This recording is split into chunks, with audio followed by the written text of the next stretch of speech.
Just let me know when you're ready, Bill. You're good to go.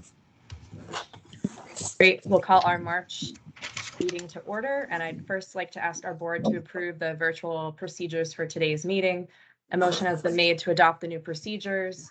It's been made and seconded. Any discussion on this item? Hearing none, we'll go to the roll call. Brian? I approve. Francois? I approve. Vanessa? I approve. Marcia? I approve. Roosevelt? I approve. Paul? Good morning, and I approve too. Good morning. Kellen? I approve. And Carol?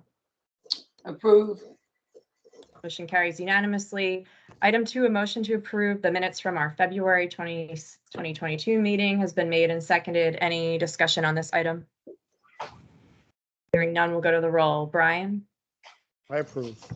Francois? Approve. Vanessa? Approve. Marcia? I approve. Roosevelt? I approve. Paul? I approve. Helen? I approve. And Carol? We have Carol on item 2.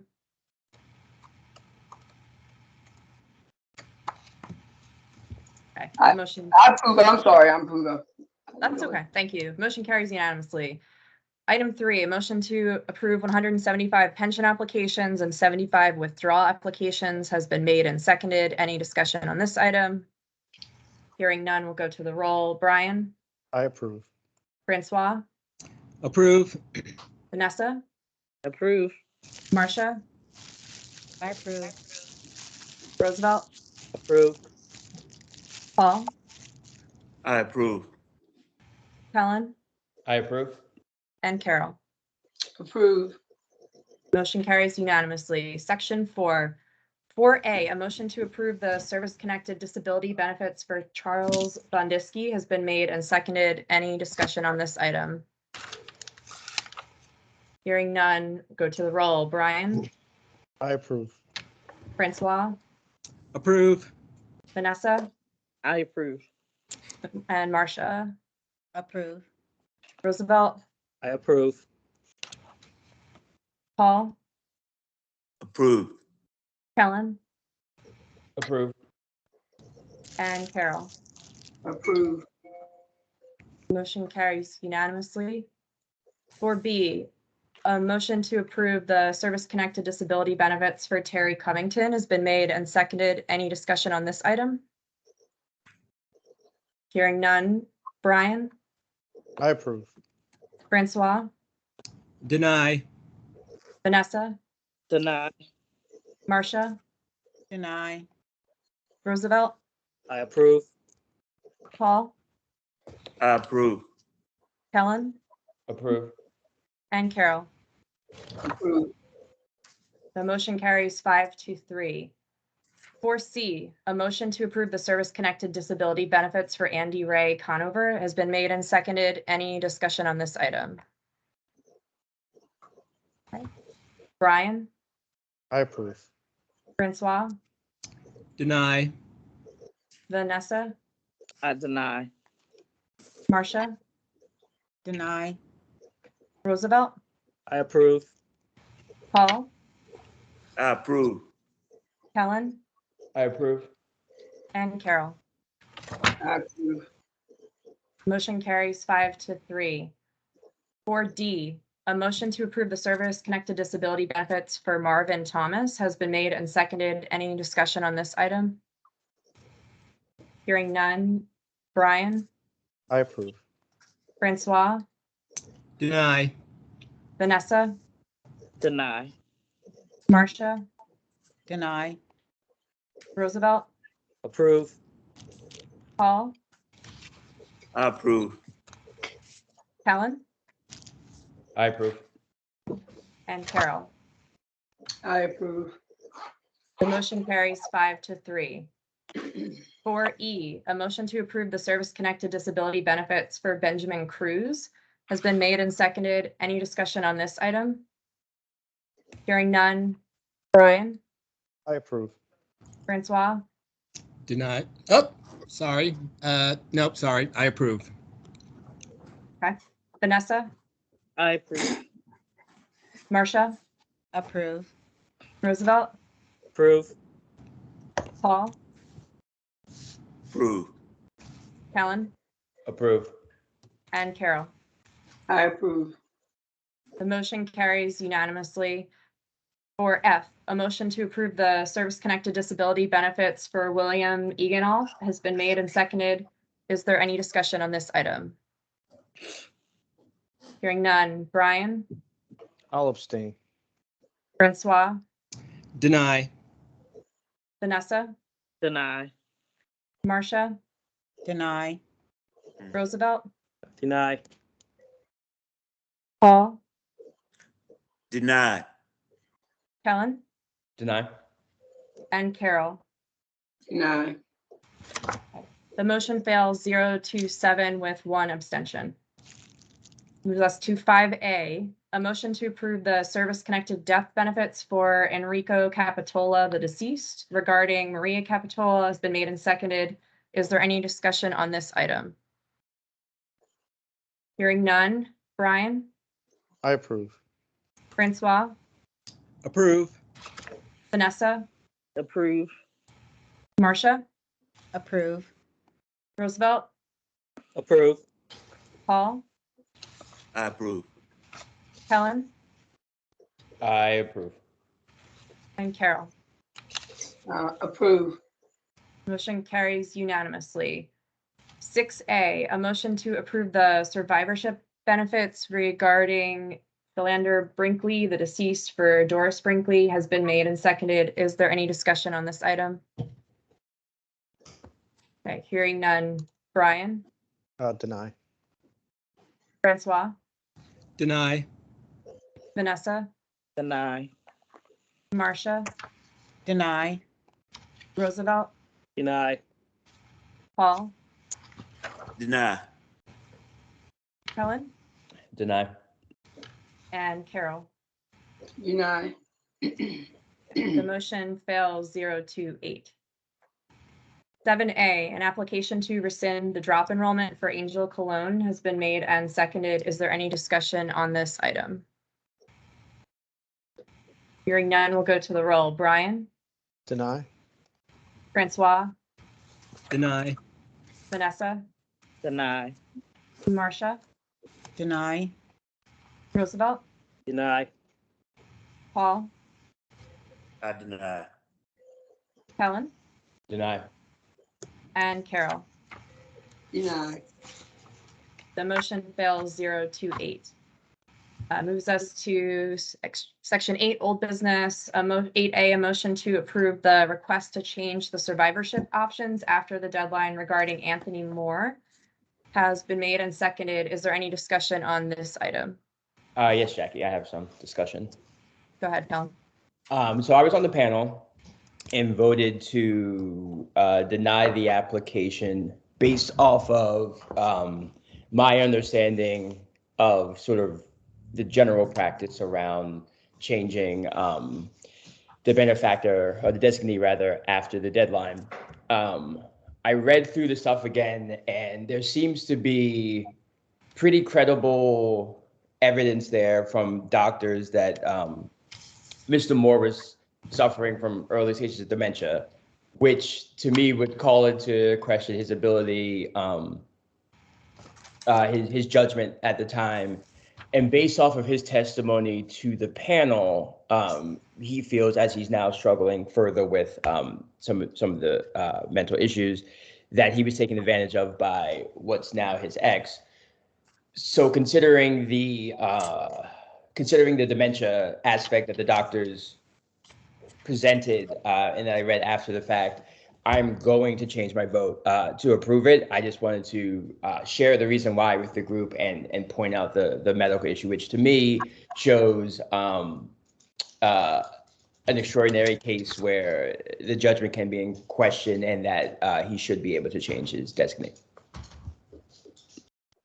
Kellen, and just want to seek a point of clarity. Do you think it would be prudent to give the board time to review this, and if there's are you asking for any additional information, or did you think what was there was sufficient? I'm just trying to understand if you're asking to table or just a commentary. It was more of a commentary. So we got the information. We had the panel. We got the information. I reviewed the information and was under the impression that sort of it's a procedural. If it's past the deadline, there's not much you can do to change it. But then also realize sort of after the fact that I can vote my conscience.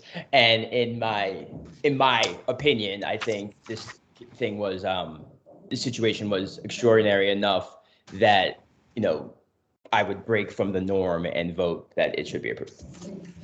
Well, Kellen, Ja- would it make sense to hold the vote until the next board meeting to allow the board to provide any additional medical documentation that there may be to satisfy the board's curiosity in this? There is one document, the Clinical Neuropsychology Associates document in here. That was provided, of course, during the board meeting, but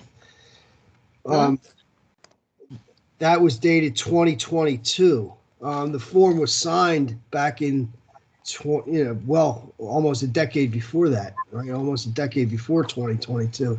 Would it be prudent for the board to seek medical documentation contemporaneous with the time that he signed the report, do you think, or just hold it open for 30 days? Would that make sense? I think that does make sense. Yes. So there was a pending motion, and I'd like to ask if there's a new motion for the board to consider. Okay, so, so we sat on the panel here and then we asked for documentation from his doctor that he went to. We kept the records open for 30 days.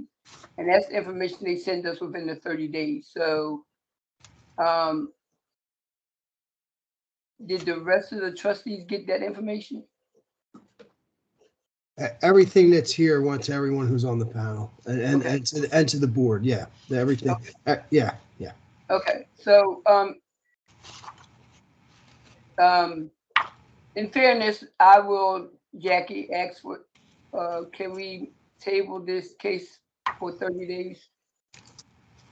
If that's what you are requesting, Fran? I think, Carol, to satisfy the board's request and Kellen's specific statement concerning his mental state at the time that he signed the documents, I would like the board to have the opportunity to provide all of those documents to the complete board before the board has to vote on this. Yes. Yeah, because my question is, the report that the doctor gave, was that a report of today, or is dated 2022, but was the evaluation done back then? So No, I think the date of service was in 2010, but the report was received in 2022. So if there's any additional documentation that the neuropsychologist relied on, I think the board should have that. The underlying, kind of like we get in any service-connected disability case, where there, for example, the underlying documents are listed and all those documents are provided to the hearing panel. Yeah. So, Fran, this is Lady Brian. Could I Service- make the motion then to table this for 30 days to give the board a chance to review Made the motion. the documentation? Carol, Is I the- think oh, then I'll second it. I'll second it. Already made the motion to table it for 30 days. Fran was still talking. So I'll there's been a second new, that, Jackie. thanks, Fran. There's been a new motion that was made and seconded to table 8A for 30 days before coming back to the board to provide any additional documentation possible regarding the concerns that Kellen highlighted. Is there any discussion on the revised motion? Yeah, I just want to make sure that, and I know what Fran is saying, when we talk to the doctor that submitted that report, I want to know if her services was rendered prior to 2022, the date of her letter. Yes, the report Yeah. seems to indicate that, but we will clarify it. Okay, thank you. Jackie, Jack- Jackie's Jim? motion to table takes precedence, so you can move forward on that. Thanks, Jim. Okay. Hearing no additional discussion on the new motion to table, we'll go to the roll call. Brian, I approve. Francois, Approve. Vanessa, Approve. Marcia, Approve. Roosevelt, Approve. Paul, Approve. Helen, Approve. and Carol. Excuse me, approve. Motion carries unanimously. That brings us into new business and the executive director's report. Yeah, good morning, everyone. Give you an update on the state audit. It's undergoing final review by the state auditor general. I can tell you that there are 0 findings in this audit, which is the first time ever that we've received an audit with no findings. I would like to commend both Shamika and Billy for their leadership in this audit. They both did a commendable job on this, and I'm very, very proud of them and the entire team who did the work on that.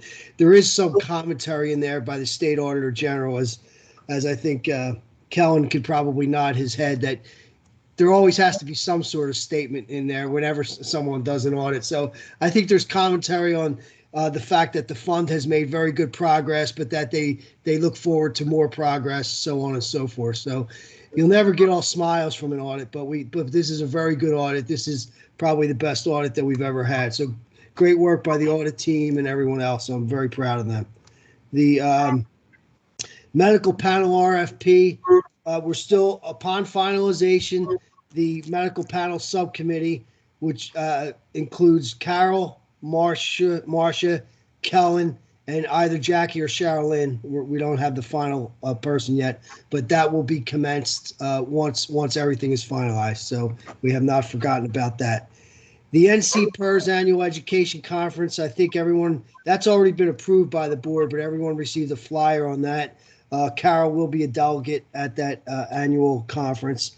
That's May 21st to 25th in Washington, D.C. And there's also something at that conference called the NC PERS University, which includes a trustee education seminar, which is always helpful to new trustees. Doesn't mean you have to be there the whole time. Since it's in DC, you could go down for a session or a day or whatever you would like. If you're interested, take a look at the brochure, contact Teresa Devine. Our council budget testimony is scheduled for April 6th. So we are preparing for that, and we will be ready to go. And I know that, we've been having our hearing panels virtually. I know Jim and Bill did a very good job, and Sharon putting those together. So I know that Carol wanted to address the possibility of having a plan to shift those to in-person hearing panels at some point. So Carol, I don't know if you wanted to speak to that. Yeah, so I'm requesting that we do at least the hearing panels, that we're not going to do the board meetings in person, that we do at least the hearing panels in person. I believe the boardroom or the room on the 17th floor we do our education is big enough to keep us apart. And since the mayor has lifted the mask mandate, I think we can confirm. I mean, there's too many problems with this Microsoft Teams. Whenever we have a hearing, there's always an issue with somebody not getting in, or the defendants or the lawyers or whatever like that. And I just think this would be a segue getting back into having regular meetings. I also want to have regular meetings too. I asked to have them at least one meeting quarterly in person so that we can get back into the flow. But I'll start with the hearing panels to do in person. Yeah, so the board meeting, up to the board as to how the board wants to proceed on that. Yeah, right. So that, let us know how you want to do in the hearing panel. We will, it's usually monthly, the hearing panels. What if we came back to the board next month with a plan for reinstituting? Does that sound good? Sounds good to me. Okay. All right, Billy and Jim will work on that with us. I think that's everything I had today. Okay, friends. So the other question is, are you going to get together the legislative committee? Yes, that's something you've mentioned also, and I promised that when the new board took shape, that we would get the legislative subcommittee together. You said you had some concerns about certain sections of the code that you wanted to talk to city council about. So we will put that legislative subcommittee together, and we will ensure to include Bob McDermott, the council president's representative, on that. Does that sound good? Yeah, but also we want to talk about, we talked yesterday, Law and talked to us, and we want to go over the drop procedures as well. So we want, when we get to that, we want you and staff to be involved in that, because Okay. with these cases coming back about people applying to say that is irrevocable and back and forth, like we had one yesterday, we voted on one today. I think there's another one coming. So some of the suggestion was that maybe the application, we just need to make it clear to people when it's received is irrevocable, or once you sign it, however we want to do it, but the language, we think we need to look over the language, because it's been a while since we did drop, to make sure that it's saying exactly what the board wanted to say, and saying in agreement with the code, the ordinance code. So Yep. that was another question we talked about. I think Ellen, I don't want to put words in her mouth, she's on here, was going to talk to you about it later, but I just wanted to talk to you about it since we're in the meeting. Yep, we'll be glad to do that and make sure that anything that's in any letter or any document mimics the language in the regulation, which is very clear that once the application and documents are submitted, drop is final, period, irrevocable. So we will make sure we do that. And then one more thing. So have anyone ever heard of a audit that's a diversity, inclusion, and equity audit? It audits diversity, how we're doing diversity on equity and then inclusion. Have you ever heard of that, Fran?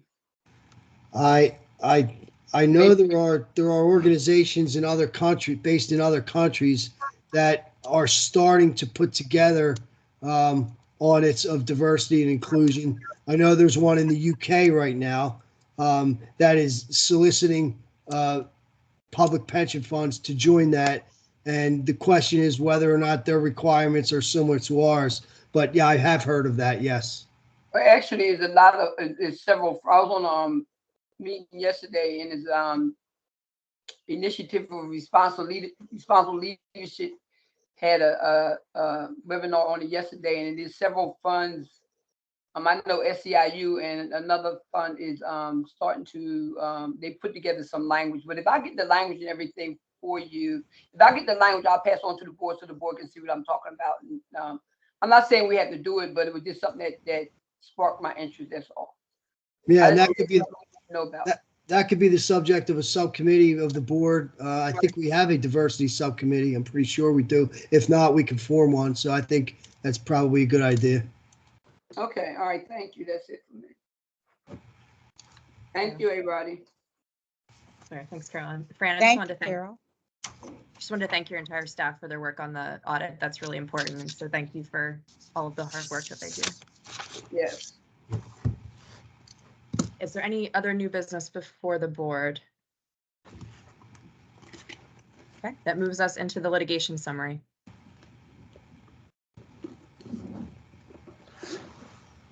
I'll ask if Ellen is on.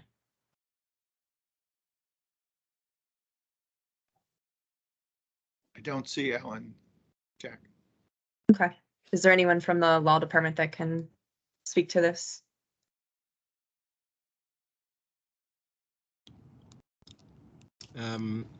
I don't know if Adam, actually, I think Adam is on vacation today. My guess is the answer to that is no. If neither Ellen or Adam is on, then I don't think we can do that. So, Okay. I know the update was circulated to the board. If there's any questions, we can make sure we take that back to the law department. Jackie, Yep. sorry to interrupt. I got an email from Ellen a few minutes ago on related matters. She's in court this morning, so I believe that's why Okay. she's not on the call. Thanks for the update, Chris. Okay, a motion to adjourn has been made and seconded, and hearing no objections, motion carries unanimously, and we're going to move into the deferred comp portion of our meeting today. And the first item on the agenda is a motion to approve our minutes, which has been made and seconded. Is there any discussion on this item? Hearing none, we'll go to the roll. Diana? Approved. Thank you. Brian? I approve. Vanessa? Approved. Marcia? Approve. Roosevelt? Approve. Paul? I approve. Kellen? I approve. And Carol?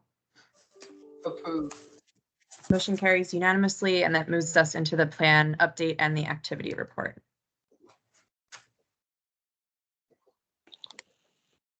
There are no investment updates. Brad or Bina, Nationwide. Good morning, everyone. As Good of morning. February 28th, deferred compensation plan ending balance was $1,702,190,996.38. That's 1.4% decrease since the month of January. Total participant count is 24,560. That's 27 less than January. Actively deferring is 19,133. We saw an increase of 2 more participants in the active category. New enrollments 90 in the month of February. Inactive participants 5,427. That's 25 more than previous month, January. In the 401A plan, the ending balance at the end of February was $1,921,158.92. That's about 2.6% decrease in the month of January. And in terms of participant count, there are 868 participants in the 401A plan. That's 3 less than month of January. In terms of call volumes, our call center handled in the month of February 2,706 calls. That's a decrease of 669 than the month of January, which is a statement period month, and we do get a higher uptick of calls during that month. In terms of web account, there are 17,431 participants who have actually set up an online account. That's 71% of the total plan participants. Percentage continues to be increasing. In the month of February, there's 1,102 participants total.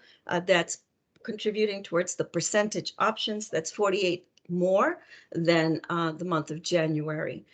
In terms of Roth, which is the after-tax deferred compensation plan contributions, there's 4,260 participants. That's 94 more than January, with total assets at 20.7 million. Any questions? If not, I'm going to pass it on to Brad to discuss the service activity report for February. Thank you. Brad? Excuse me. Good morning, everyone. Thank you, Mina. For the month of February, the local office conducted 106 consults, one-on-one consultations. 35 of those were conducted using the My Interactive Retirement Planner tool. There were 41 enrollments into the plan by the retirement specialists. We conducted 14 webinars over the month of February, 14 webinars / in-person seminars, 7 of which were new employee orientations, and those included 326 attendees during that time. One report that Fran asked the question last month I wanted to provide was the month of February, 57 consults, one-on-one meetings were conducted by our retirement resource group in our home office. Fran had asked if we could report on that. 4 of those folks completed what we call our healthcare retiree assessment.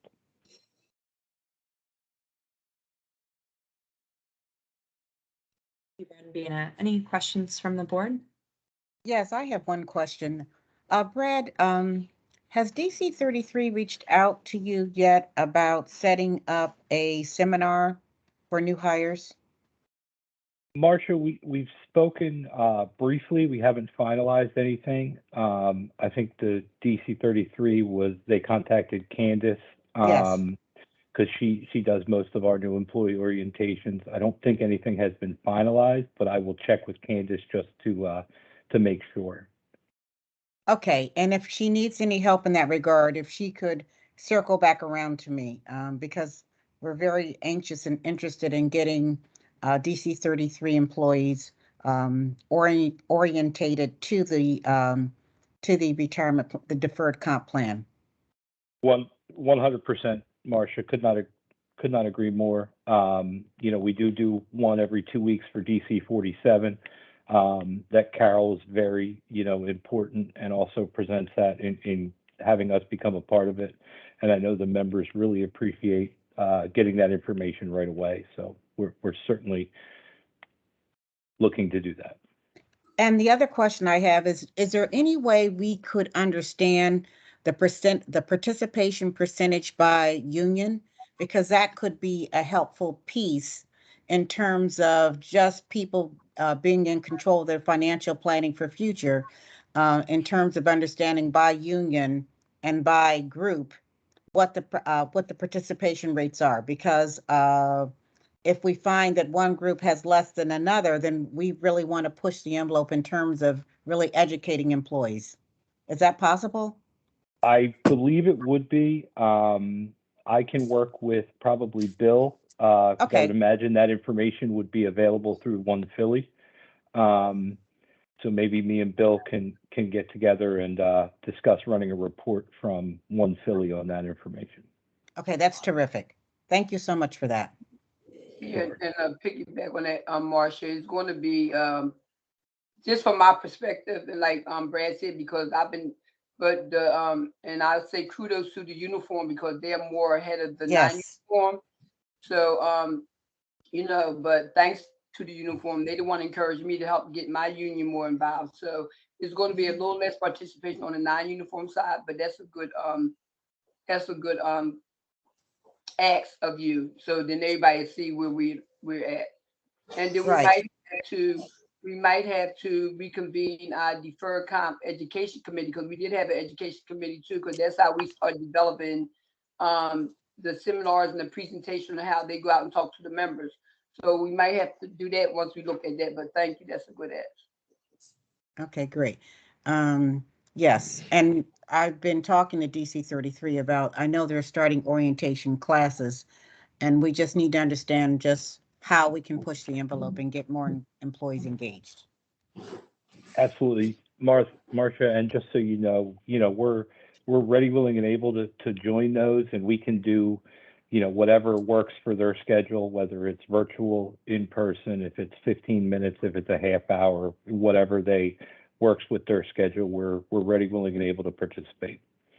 Great. I did reach out to Candace, and I did try to connect her with a person in DC 33 to get the ball rolling, but I just want to kind of understand, how I can push the envelope further, but I'll talk to DC 33 as well. Absolutely, and I'll connect with Candace and circle back with you, Marcia. Oh, terrific. Thanks so much. Sure. And on that note, Fran, do you think that we can start back up our educational seminars as well? Like, can we do them virtually? Can we take a look at that as well? We're actually in the process of not only restarting them in person, but we also are going to offer them virtually. We're going to do both. Okay, because I know I was getting a lot of calls about when are we going to start the start back up and stuff. But all right, thanks. That's great. Thank you. Yep, you're welcome. The other thing I just thought about is for investment and financial planning, do we know from a diversity perspective what the percentage of participation is in the city in terms of their engagement and involvement? Because that's another data point that we should be looking at, thinking about. If we don't have that information today, it's something we should be thinking about for the future, because we know that people who have good financial planning tools and who utilize those tools, we provide a lot of good tools. but what does our population look like in terms of the numbers of people by ethnic group, by diversity, who's utilizing these tools, and what percent of earnings are they? Or, I guess a starting point would be to understand who is utilizing the tools first from a diversity perspective, and then taking it to the next level. I'm just thinking about that. Marcia, Carol mentioned earlier the education, Deferred Comp Education Subcommittee. This issue was brought up in the subcommittee previously, and there were some hurdles to get over on that as far as identifying groups of people, actually from the board's perspective. So I think we reconvene the subcommittee. We can discuss that in a lot more detail. Yeah. Oh, terrific, Fran. Yep. Terrific. And I You think got with One Philly, we've made some inroads in terms of data collection. Yeah, I don't mean inability to identify people. I mean there was other concerns about that. So Okay. so we could talk about that in the subcommittee. Yeah. Okay, terrific. Thank you. All right. Great. Any other questions for Nationwide? Okay. Hearing none, a motion to adjourn the Deferred Comp Committee portion of the meeting has been made and seconded and approved unanimously, and that moves us into the Investment Committee. Thanks, Jackie. I'd like to call the Investment Committee to order. First item is approval of the February 22nd minutes, and it has been moved and properly seconded that they be approved. I will call the roll. Diana? I approve. Brian? I approve. Vanessa? I approve. Marcia? Approve. Roosevelt? I approve. Paul? Approve. Carol? Approve. And Kellen? I approve. Motion carries. Agenda item 2 is approval of the minutes from the March special meeting. It's been moved and properly seconded that those minutes be approved. I will call the roll for that too. Diana? Approve. Brian? I was not in attendance. I'll abstain. Okay. Vanessa?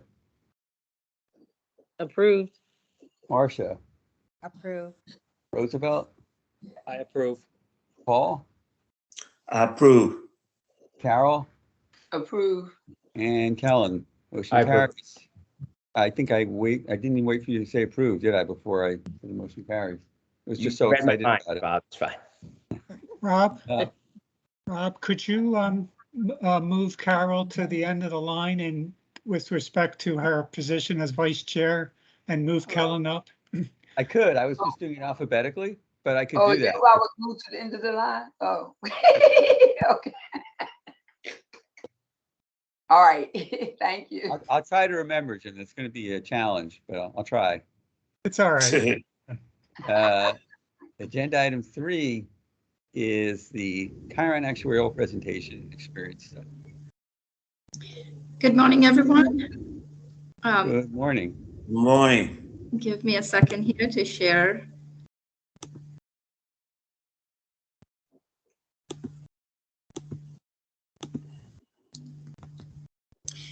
So today we're here to talk about the experience study. We have Brett Warren and Zach Allen from the Chiron team who will be also presenting. Our discussion points today include the board's role on reviewing the experience study and adopting changes, Chiron's methodology applied, a summary of the assumptions that we're suggesting that may need adjustments, and the estimated cost impact. We will review economic and demographic assumptions individually. So the board's role is to review the results of the experience study and adopt changes to the assumptions, which would be effective for the 7/1/2022 valuation, so next valuation cycle. Chiron will also submit our full report on the experience study to the Auditor General's pension reporting program with the Act 205 filings. So an experience study is And, performed. sorry, and there's one thing, and you have a deadline coming up for those filings.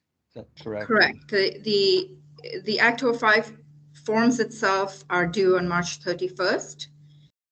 We have usually submitted the experience study report and the valuation report to the Auditor General's office by March 31st. We will try to do that as well this year, but really the forms need to be submitted first, and we could submit the supporting documents as they get finalized. Okay, thanks. So an expense study is performed to review all of the assumptions that we used in the actual evaluation, and we want to evaluate whether those assumptions are adequately reflecting actual experience. Under Act 205, these studies are required to be performed every 4 years. So the last study we performed was in 2018, and it used 5 years worth of data, including the year ending July 1, 2017. Actuarial standards of practice also require us to provide a justification of all of the assumptions that are used in the evaluation. Specifically, notes 27 and 35 refer to economic and demographic assumptions.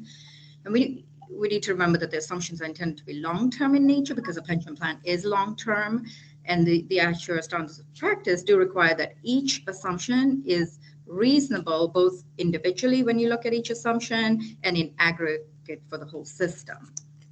So in reviewing the aggregate experience of the system, on this page here, we're showing for a 10-year period what the historic gains and losses have been. The blue bars are the asset gains and losses, and 9 of the 10 years on the asset side, we have seen losses. Really, some of these losses from 2012 to 2018 were partially from recognizing over the 10-year period, the large investment loss from 2008-2009 period. The yellow bars are the liabilities.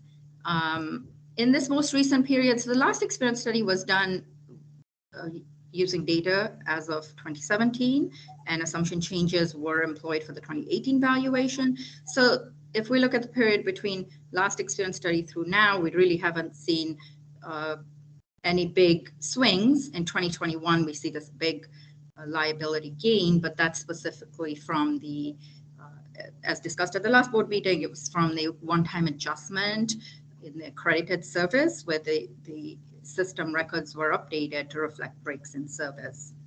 So does that mean that if you looked at where our assumptions were, they were fairly accurate and they're kind of right on where the experience wound up being? Yes. So in aggregate, they worked well in that 4-year period, and you could also see the difference from in the prior experience study period, which would have been from 2014 through 2018, we were seeing bigger losses and consistent. Now we have seen consistent losses, but in aggregate, they seem to be working. There were some offsetting gains and losses, but in aggregate, like I said,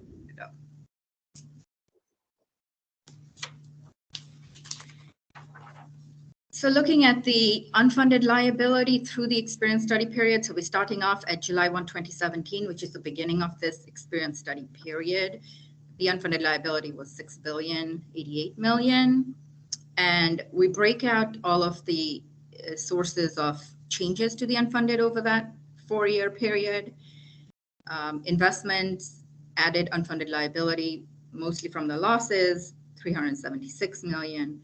The liability experience reduced it $157.9 million. We'll go into the breakout of this, and this does include the one-time big gain that we just talked about. Assumption changes and plan changes, $339.9 million. This is primarily from each year's discount rate change assumption that we're reviewing each year and making a change to decrease it each year. The expected decrease on the unfunded based on contributions coming in on an MMO basis each year, that the contributions will help pay down the unfunded. So that's reduced over that 4-year period, $874 million. And then having the RRP contributions coming in excess of the MMO further reduced it $274. So over the 4-year period, unfunded liability went down $591 million. And as of July 1, 2021, we're at $5.497 billion. So breaking down the assumption changes, the 338.9 million. So 7/1/2017 discount rate was dropped 5 basis points, which increased the liability 52.4 million. Each time discount rate is dropped, the liability does increase, but that it helps the risk profile of the system. In 2018, we had 2 sets of assumption changes, the 5 basis point decrease in discount rate and experience study changes from the prior experience study, which was increasing the liability 5.8 million. Since then, continuing to make the 5 basis points each year has increased the liability. And here we are showing, the board had discussed at the prior meeting that as of July 1, 2021, the discount rate would be dropped 10 basis points. So we're reflecting that increase in liability of 113.4 million in the total 338.9 million. So just looking at discount rate changes, the bulk of the assumption changes over this period, 33.1 million of this total is from the discount rate. Hey, Anu, if the assumption changes were consistent with the previous years of 5 basis points, would that July 1, 2021 number basically be half, or how would that work? Yes, it would be about half. Okay, It's about 56.5 million. gotcha. Okay, thank you.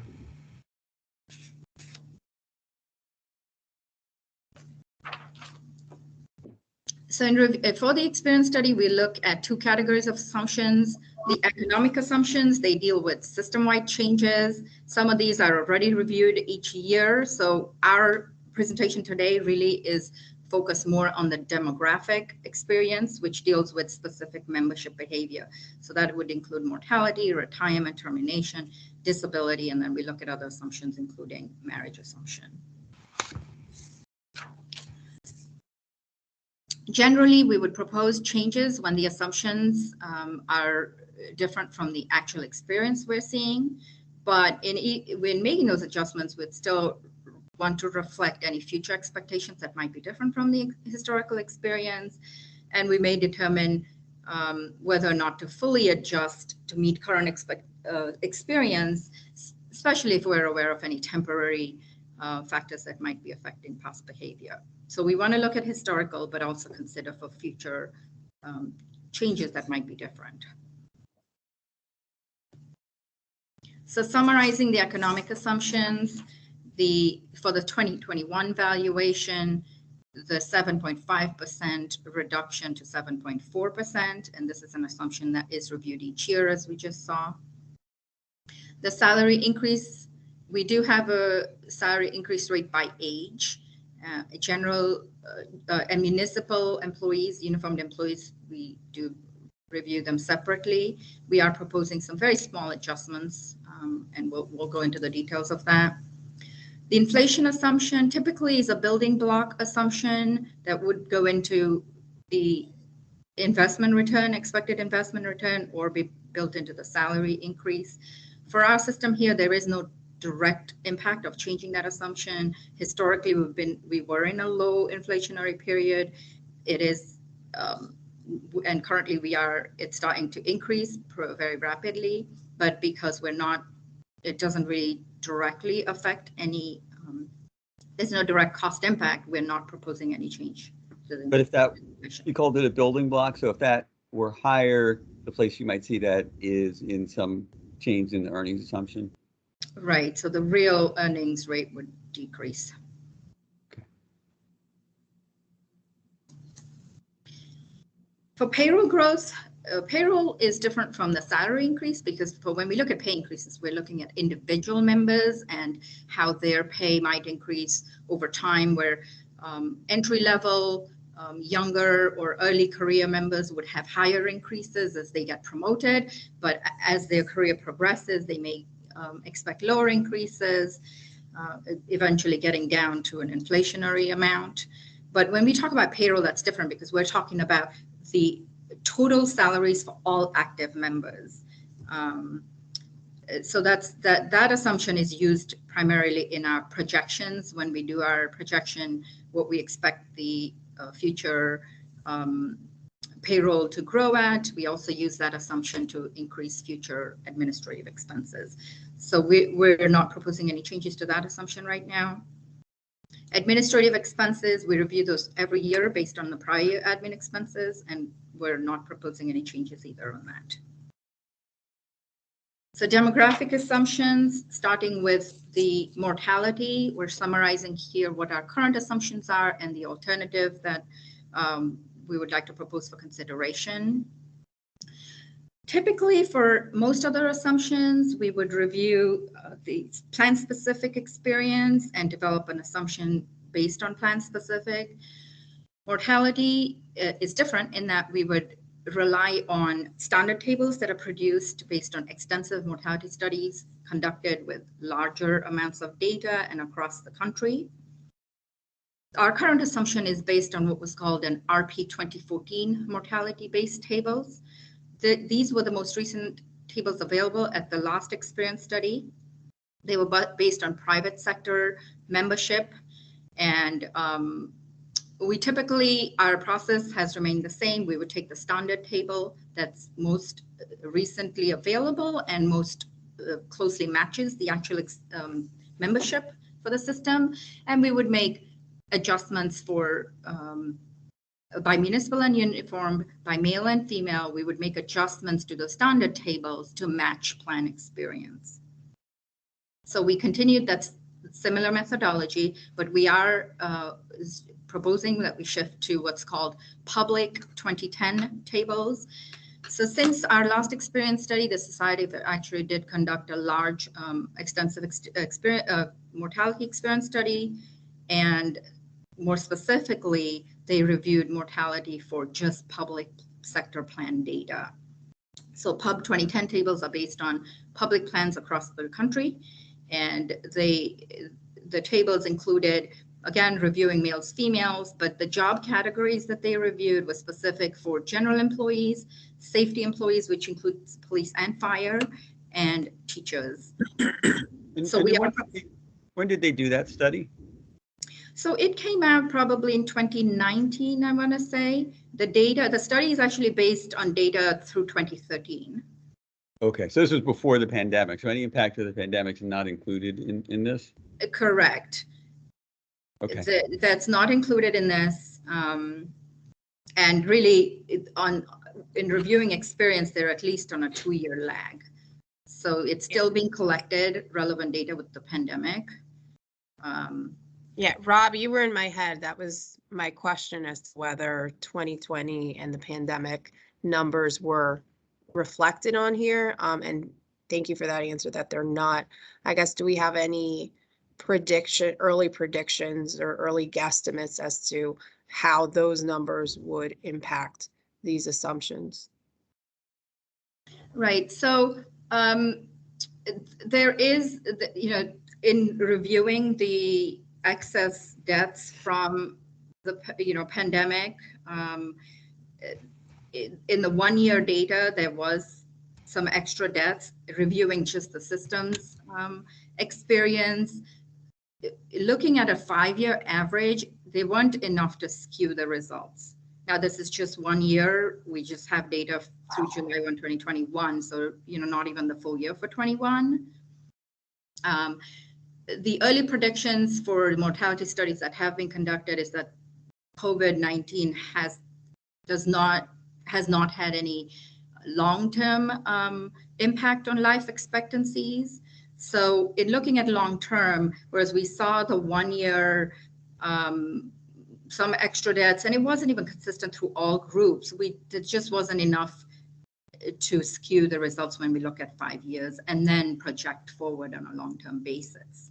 Now, those studies are still being conducted. There could be more impact in 2022 and going into 2023. But the data we had here was just the beginning of maybe some changes, and on a long-term basis, it wasn't expected to change life expectancy. Does that answer? Yes, at least for me. Thank you. Mm-hmm. And two things that go into the mortality assumption is the base tables. I've talked about moving 2014 to 2010, Pub 2010.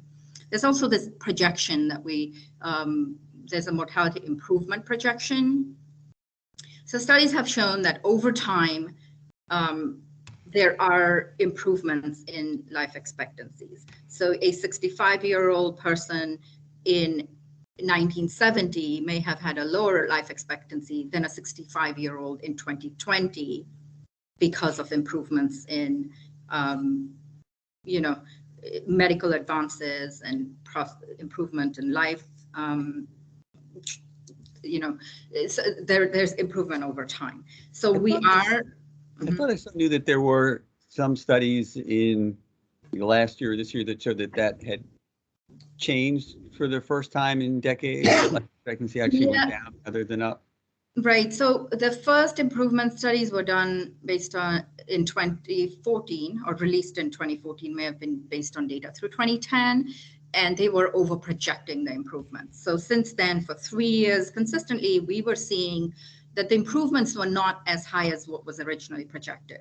So it was coming down, but and every year the Society of Actuaries reviews the improvement scales and releases a new one that adjusts for what the actual experience is.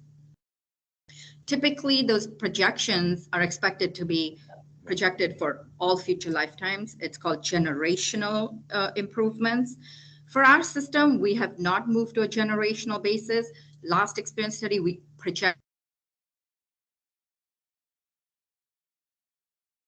next experience study because we're using the approach that we're going to review experience and make adjustments as we have more recent data. It's also similar to our discount rate discount rate review annually, where we're making this adjustment on a sliding scale. Historically, we have not seen for our system, we haven't seen consistent mortality losses that would support that we should be projecting more improvements in the future. The projection is limited to 4 years through 2025. And we are projecting to use the latest scales, which are the 2021, MP 2021 scales. Those are also based on data with the 2-year lag data through 2019, so it does not have an impact of COVID in there. And would it be oversimplifying to say that this is kind of following industry standards more than following what's actually happening with our population? I would say it's actually following more the population than industry standards, because industry standards would require us to project this for the entire future lifetime, which would be beyond 2025 and possibly would result in overstating the liability. It would increase the liability significantly, but we don't have experience to suggest that our mortality assumption is incorrect. But the Pub 2010 is based on a larger population than just our system, right? Correct. And these adjustments that we make is where we adjust those standard tables to match our population.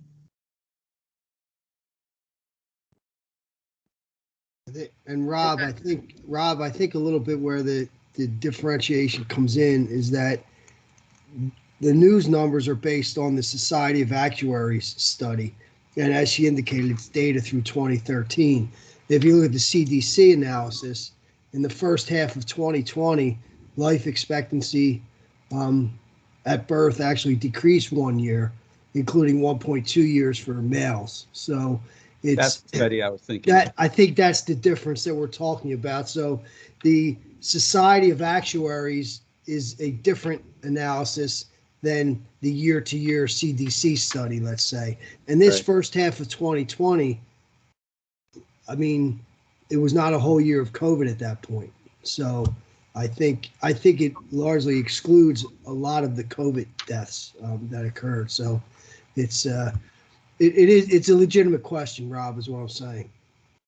Thanks. And there is a lot of uncertainty with how COVID will impact. Society of Actuaries is also still conducting, as we can collect more data to update for COVID, but based on the data available, even though there might be some studies out there that are suggesting that those life expectancies might have changed. The their studies had not significantly shown that. And just to jump into Fran's point, so we, that's why we do experience studies every 4 years.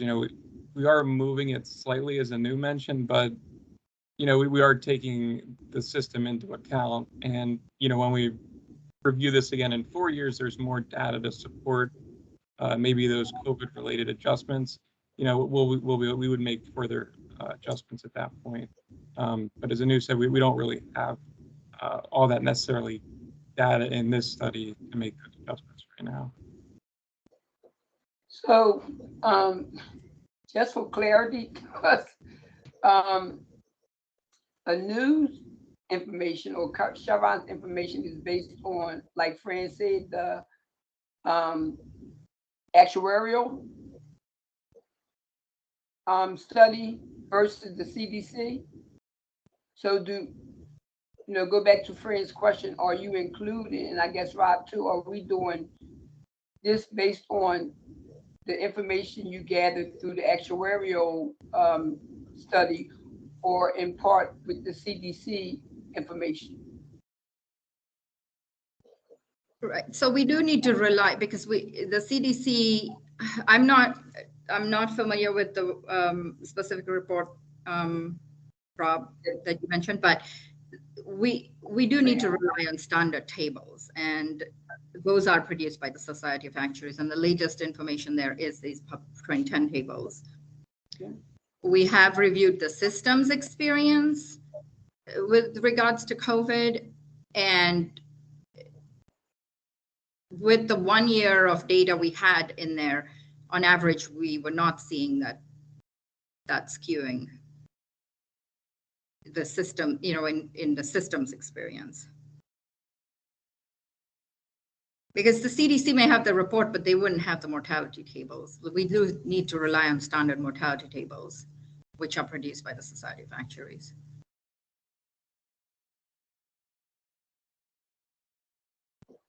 Thank you. But just to be clear, Anu, and this, not to be argumentative, but just to be clear, the report that you're referring to, the public 2010 table, is based on data through 2013. Yes. Okay. And it's 2022. It's 9 years ago. And Right. as you said, if it's updated, it might be greater liability because maybe life expectancy is longer at this point than 2013. I get it, but right. Right. It could also go the other way, man, which that's because you're right. We just don't know. Yes, and I would add that it is through 2013 for the data, but then it's still adjusted to be projected through 2025 for any improvements. So if there were any improvements in that period, they are reflected through 2025.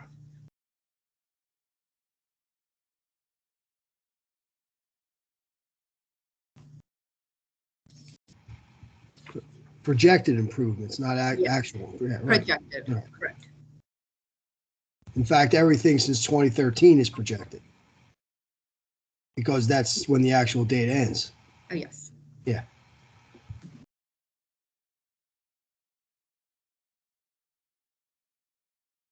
okay. Okay. Sorry. No, go ahead. I was just going to see whether anybody had any other questions on that slide. So go on. Yeah, it's fine, Anu, I think. Okay. So moving on to other demographic assumptions, retirement rates. We currently have retirement rates by age. We are making some minor adjustments based on.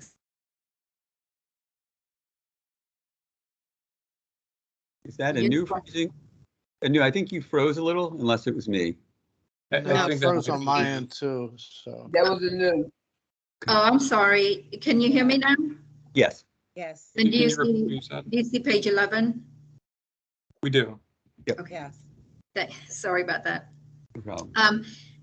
So retirement rates, currently we have retirement rates based by varying by age. We are suggesting some minor adjustments and for the Plan 87 plans, and for both municipal and uniform plans, we are extending the retirement rates to reflect reduced early retirement. There's a very small incidence of this, but there are some people who are electing to retire early and take a reduced pension, and we're showing that now. Termination, again, varying by age, and we're making some small adjustments to match experience. And disability, also similar to retirement and termination. It varies by age, and there are small adjustments for all. And all these are based on the experience for the last 4 years? Correct. We'll get into the detail of this. The only outlier year we saw for retirement was 2021 for the uniform members, that there was significant skewing in the past year. So we'll review that, and we can look to input from the board and what the future expectation should be on that. Other assumptions that we review as part of demographic, the marriage assumption. Currently, for all active members, the assumption is that 70% are married. For inactive members, that's 50%. And this is primarily important for current retirees that have option 4. We are suggesting moving that assumption from 50 to 40% based on what we've actually seen the experience to be. Male spouse is assumed to be 4 years older, no changes to that assumption. We reviewed disability, ordinary versus service-connected, and our current assumption is municipal is 65% of all disabilities are ordinary versus 35% are service-connected. For uniform members, the service-connected disability assumption is higher, 75%, with 25% being ordinary. No changes proposed for those. Death, again, service-connected versus ordinary. Municipal, where 98.5% municipal deaths are regular deaths, 1.5% are service-connected. Uniformed, it's 92% to 8% for service-connected, and we're not proposing any changes to those either. So factoring all of the changes, this page here, we show the estimated cost impact. We show the breakdown by each of those large groups of assumptions, and we show it in terms of the change in liability in dollar amounts and percentage, the change in normal cost, and then the estimated RRP contribution impact. So mortality rates has the most, largest increase here, 101.3 million increase. The normal cost increase is 2.6 million, and all assumption changes are amortized over 20 years based on Act 205. So the resulting RRP increase, which would be the same for MMO, is 14.3 million for mortality. Retirement, termination, and disability all increased the liability, and so retirement rates is just under 40 million. That increased the RRP by 4.9 million. Termination liability increased 12 million. RRP increases 1.9. Disability increased the liability but reduced the normal cost, so the net impact was a 0.4 million increase in RRP. Pay increases for municipal members, we are lowering them just slightly based on expense, but we can review that and see if look for your input to see if that's reasonable. The impact is a decrease of 29.2 million. Normal cost also decreases 0.3 million, and the RRP will decrease 3.4 million. The other assumptions, the only one we changed was for the retiree marriage assumption. That decreases the liability 46.6 million. There's no impact on the normal cost because it only affects in-pay members, and the estimated RRP decreases 4.9. So in aggregate, the liability would increase 95.6 million. The normal cost would increase 3.3 million, and the RRP would increase 13.3 million. I think in one of the earlier slides showed that 4 years ago, the change was 5.6 million. I think I might remember the number wrong, but I think it was in that range. Do you know why it's so much bigger this time than last time? Last time, mortality, we seem to have similar increases because we're reflecting these future projections piecemeal. So we're only doing through the next experience study period. But last time, what we had done was the retirement rates we were seeing, they were overstated, and we had changed the retirement rates, and there was a big offsetting decrease from retirement that had caused So the net was low, but that's because there was an increase in liability, reduction in retirement. And I think last month when we were talking, we thought, oh, that we're not going to see a big change this time around. And so what's different from what we were thinking last month? Yeah, so last month, looking at the changes in aggregate, where we weren't seeing big losses through the period. So in aggregate, they seem to be working. But when we looked at the offsetting gains and losses, and then also continuing this one-step process of every experience study to include future mortality improvements through the next experience study period, that's kind of what increased the mortality rates. And moving to the Pub 20 tables also added to it. I think, I mean, the reason I'm bringing it up is that, we made a earnings assumption decision, I think, based on thinking that we weren't going to see this type of change. So something maybe at the end of this we'll want to talk about. Right. And the board has done this in previous years where if that discount rate assumption is approved, but it could be approved over 2 years, but that's something we could discuss. Okay. So you mean like instead of going to 7.4 in 1 year, going to 7.45 and then 7.4? Right. Got it. So Okay. approved changes, but over 2 years. Got it. Thanks.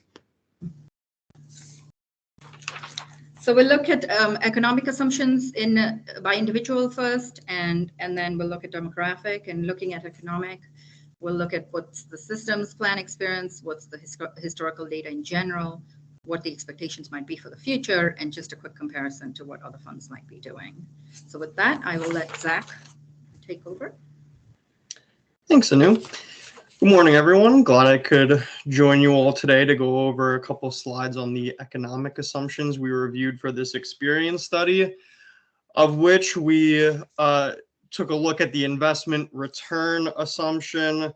This is one of the assumptions that we look at on a more frequent basis than just at every experience study. As you know, we look at this every single year, and just at our last meeting, we had conversations about changing that investment return assumption from 7.50 to 7.40.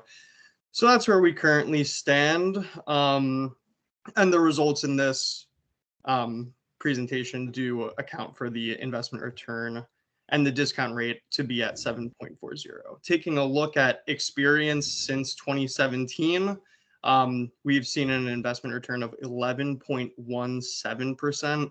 So our current assumption is considerably lower than the experience, but this assumption is something that the system has taken this glide path approach to decrease the discount rate on an annual, or in this case maybe biannual basis. We'll see how this conversation on the investment return assumption plays out for this year. But generally to decrease the discount rate each year, with the goal of reducing future risk for the system by increasing liabilities and increasing the likelihood that future investment returns do exceed and achieve this assumption. Additionally, we took a look at salary increases. This represents the year-over-year increase in pay of continuing actives. And we have, on an aggregate basis, seen increases in salary of 4.97% since 2017, compared to our current assumption in aggregate of 4.87%.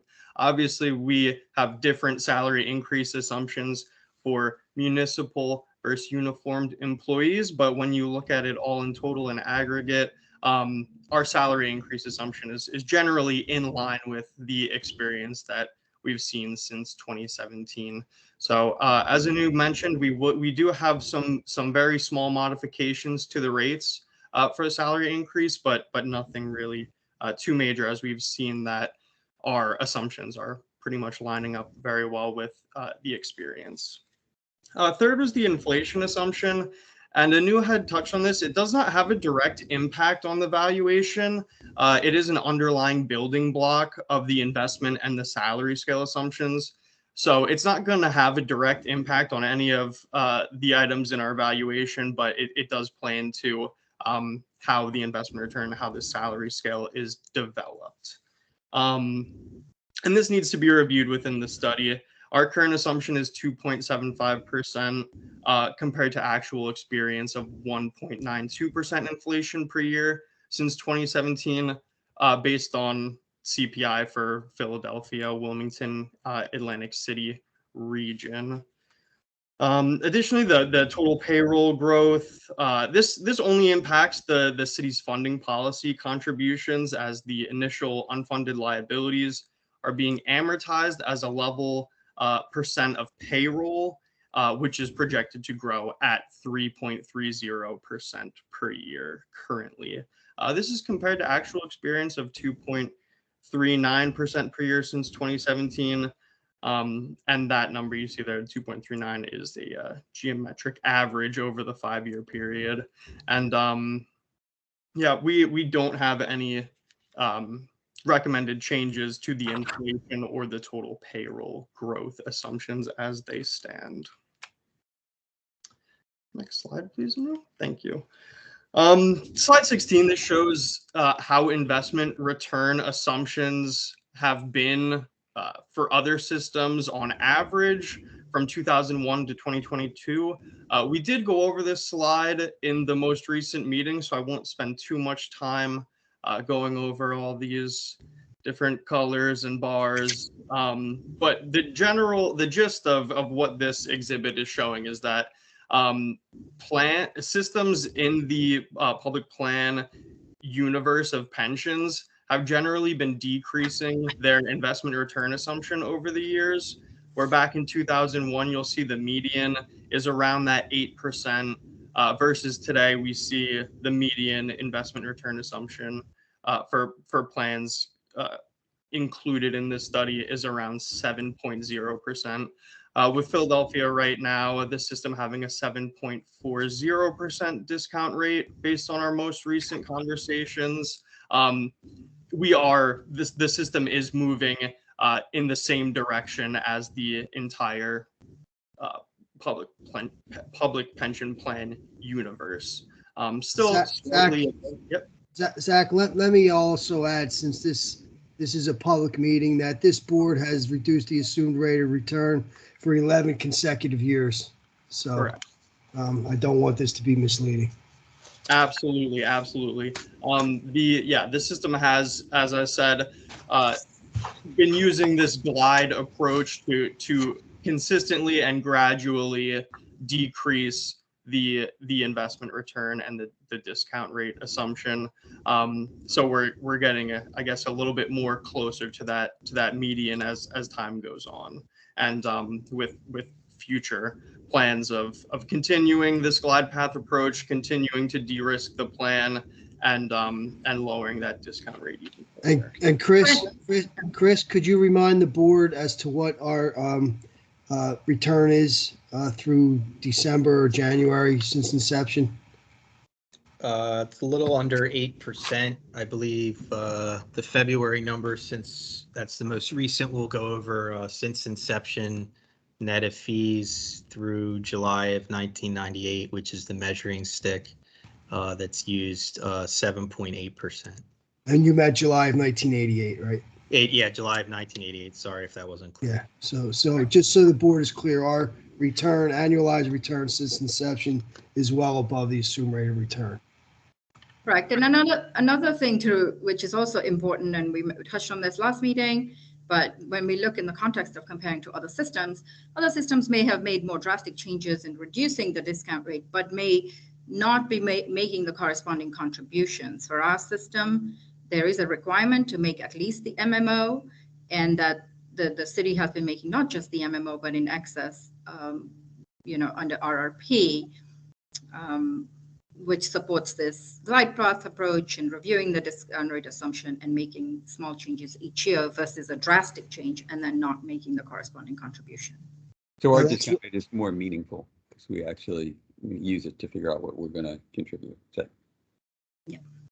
And that what Anu said is displayed on page 9 of the actuarial draft presentation last month, where it shows the net cash flow of this fund being close to the 95th percentile of other public pension funds.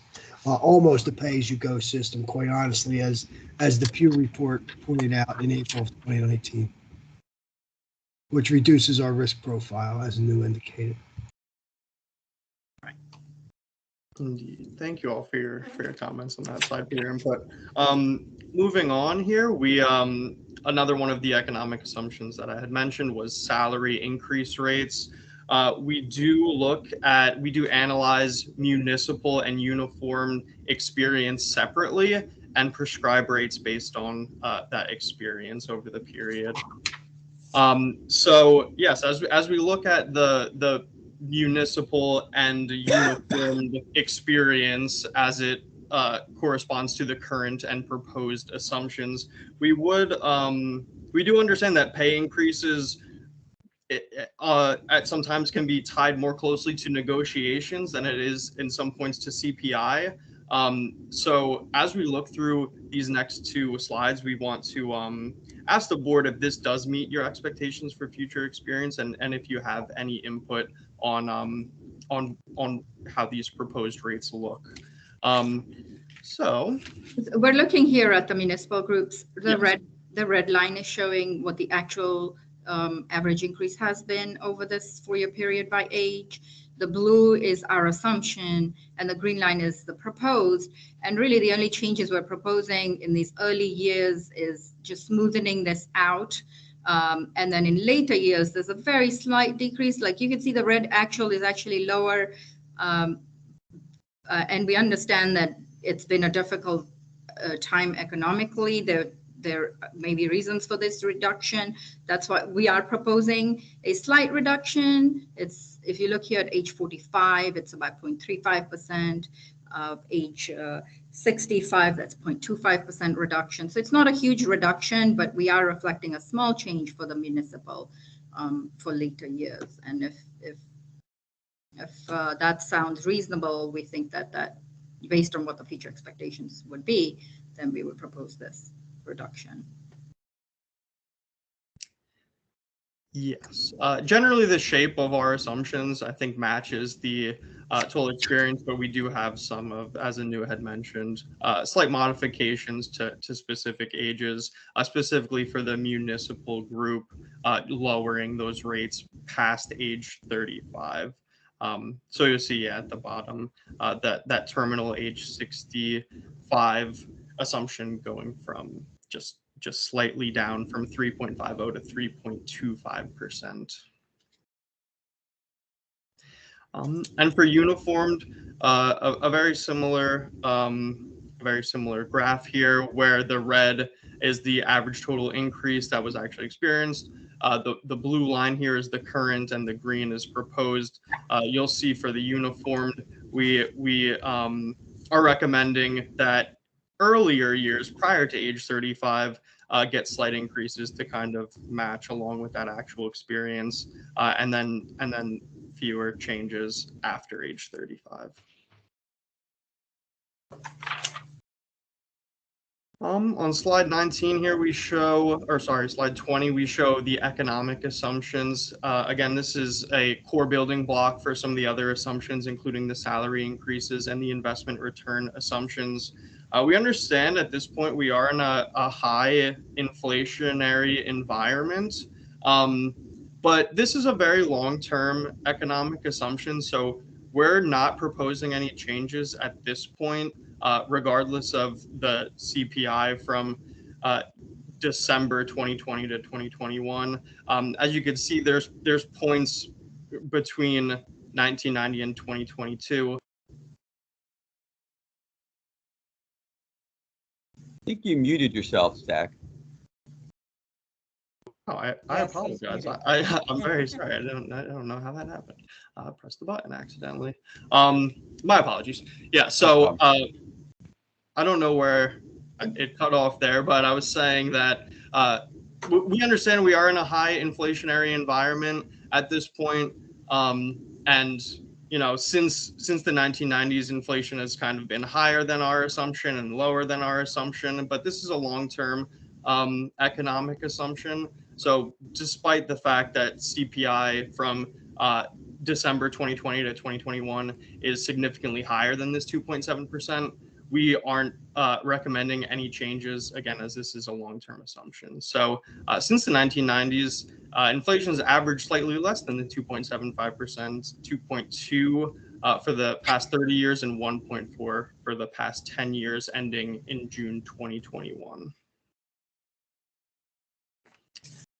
And here on slide 21, we talk about the total payroll growth and how that current assumption is set at 3.30 for both municipal and uniformed. As I had stated previously, this plays into our projections, but we're not proposing any changes at this time. As you can see, our 10-year, our 5-year, and our 3-year trends kind of hover right around that 3.30% in aggregate. So this is a graphic here that shows the observed rate, that payroll growth depicted by the black line, and then our 10-year, 5-year, and 3-year trends as they stack up to the current assumption, which is depicted by the red line, which is just a flat 2.75%. And since payroll kind of has fluctuated throughout this period due to active counts changing, we aren't proposing any changes at this time, since our trend rates kind of are similar to our current assumption here. So we'll be moving on. So we'll be moving on to the demographic assumptions in the next couple of slides, just in reviewing how what the process is and the methodology applied in reviewing the experience. For each of the assumptions, we'll compare what the actual occurrence is for each decrement to what we would have expected based on the assumption. Review if there is anything we need to consider for external influences that are temporarily affecting the assumption. Account for future trends. We just discussed mortality improvement. That was an example of a future trend we would build in. And then we'd also look at how much data we have, and we call that credibility, if there's enough data to actually determine a change in trend. And this is, we do that based on the number of occurrences and the exposures for each data point. And obviously, the more data we have, the more confident we can be that the results are within the range of that actual true rate. So the three things we would be reviewing first is the what we call actual to expected ratio. This is the ratio of the actual number of decrements to what we would have expected based on the assumption. Generally, when we look at the AE ratio, we want to move closer to 1. It doesn't always perfectly end up at 1, but we want to generally move in that direction. Another statistic we look at as actuaries, we look at the R squared. This is a measure of how well that assumption will explain or work with that observed data. And again, here we're trying to move this closer to 1.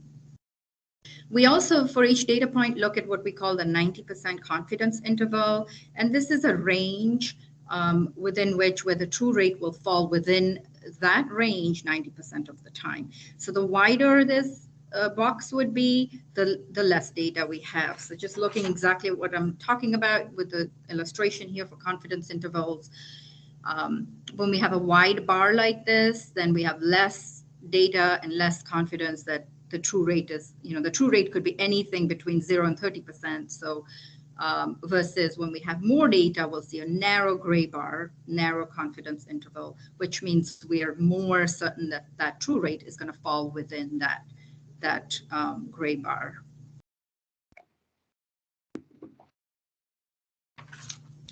So that's kind of the methodology we'll, as we review each of these demographic assumptions we'll be looking at. Mortality, we talked about this some already. We are moving to the Pub 2010 tables. The job categories we're going to review will be general and public safety for the uniform members. The improvement scale, we'll use the latest improvement scale. And the experience, this continues to be similar practice where it's weighted by salary and benefit amount.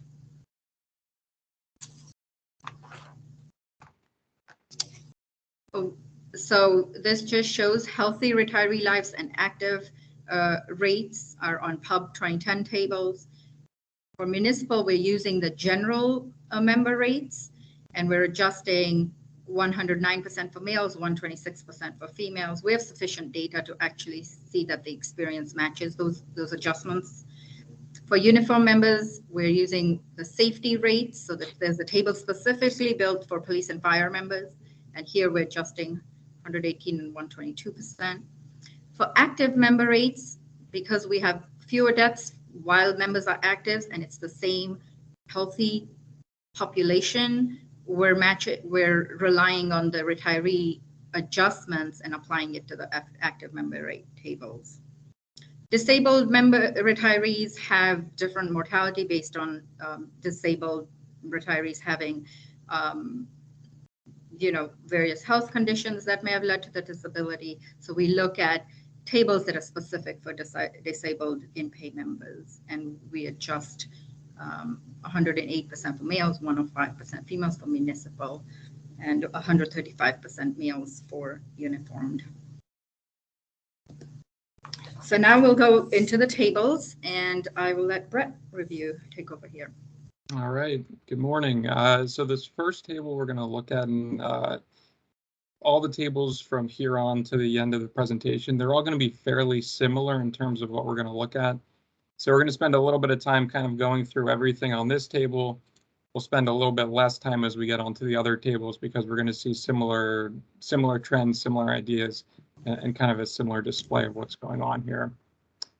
So this first chart takes a look at non-active mortality. So that's the retiree mortality for municipal males specifically. So this is that specific group.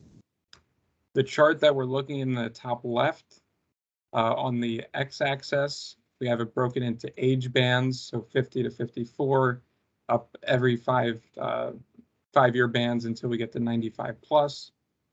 The y-axis, that's a percent based on the mortality rate, so that's the percent of the mortality rate during this period.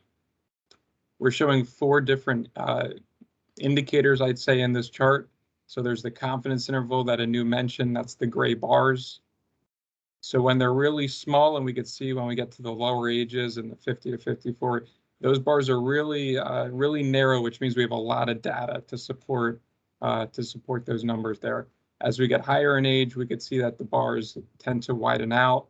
You can see once you get to the 95 plus, that gray bar is fairly large, and that's because we have less data points when we get to that point. The black dot, or the observed mark, so that's the actual mortality rate during this 5-year period. The current table in blue, that's the current table based on the RP 2014 tables that we used in the prior study. And then for the proposed assumptions in green, that's based on the new public data tables that we're using for this study. So when we look at the chart to the right of that, that's just our sample mortality rates. So here you can kind of compare sample rates for the current table and the proposed table. And just to give you an example, you can look at where there's a little bit more deviation in the higher ages. The green line in the 90 to 94, 95 plus groups, those come slightly down from our current rates. And we can see when we look at that, the table to the right at the sample rates, just for example, someone who was age 100, the current assumption was a 40% mortality rate. That's gone down to 34%. So that's just generally how this kind of reads into the table below the chart. That summarizes the results. This is kind of the summary over that 5-year period. We'll start left to right.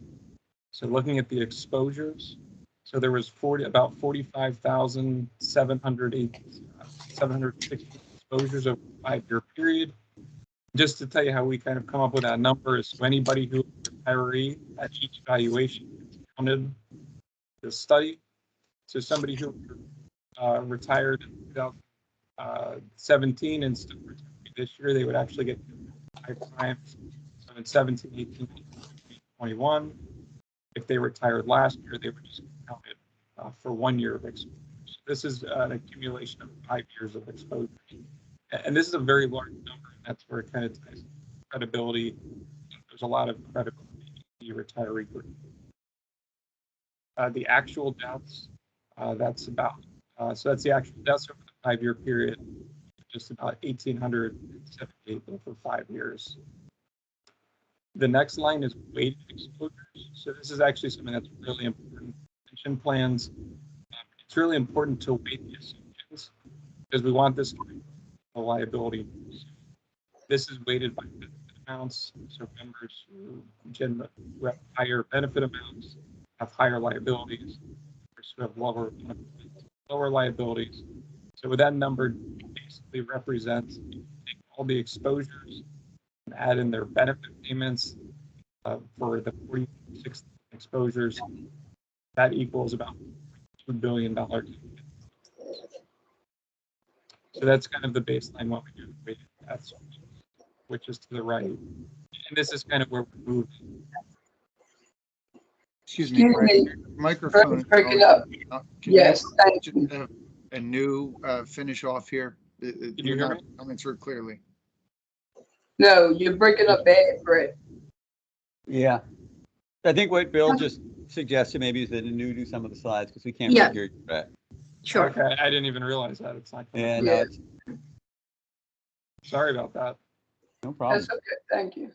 Yeah, so in reviewing, continuing on that, so where we would then focus on is what we call the AE ratio here. On the blue line, current is going to show you what the current actual to expected ratio was and what it would move to based on the alternative assumptions that are being proposed. So when looking here, we're looking at retiree mortality, municipal, male, moving to the proposed assumptions. We're going from 97 to 98%. And you can see the green and blue lines are very similar in the earlier ages, but later ages, the green line is actually a better fit for the data.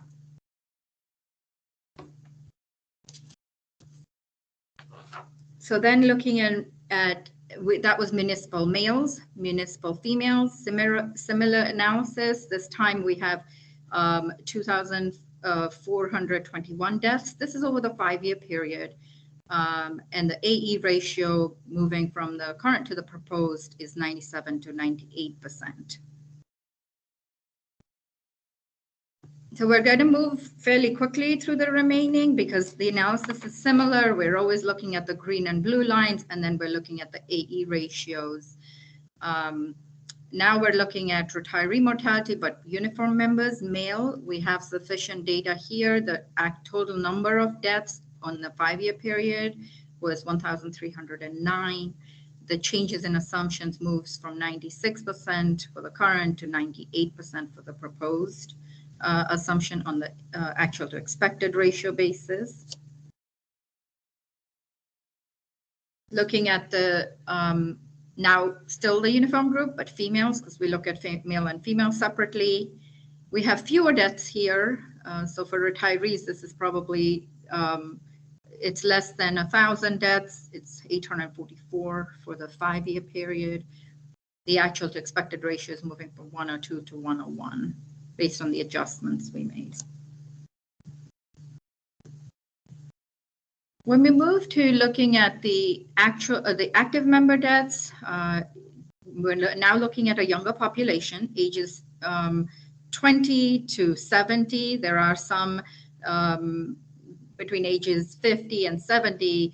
We could have some people who are retired, some people who are active. So the actives do review, the tables do still consider for those members that are still in active employment. We have a lot less data here as we expect. Retiree data with older ages, we're going to have more deaths. Over the 5-year period for municipal males, there was 128 deaths. Here we're relying on the retiree data for the adjustments using the standard tables. And the AE ratio then moves from 110% to 102, and we're still moving in the right direction. It doesn't get all the way to 100, but we are relying on the retiree data where we have sufficient data to make adjustments to the standard tables. And just to add a comment in news, so the 128 that compares to, we had about 1,900 for the municipal male healthy table. So it's about 10% of the occurrences that we have in terms of the credibility. So it is a lot less. So municipal females, here we have even less. It's 84. That compares to for the retiree, we had 2,421.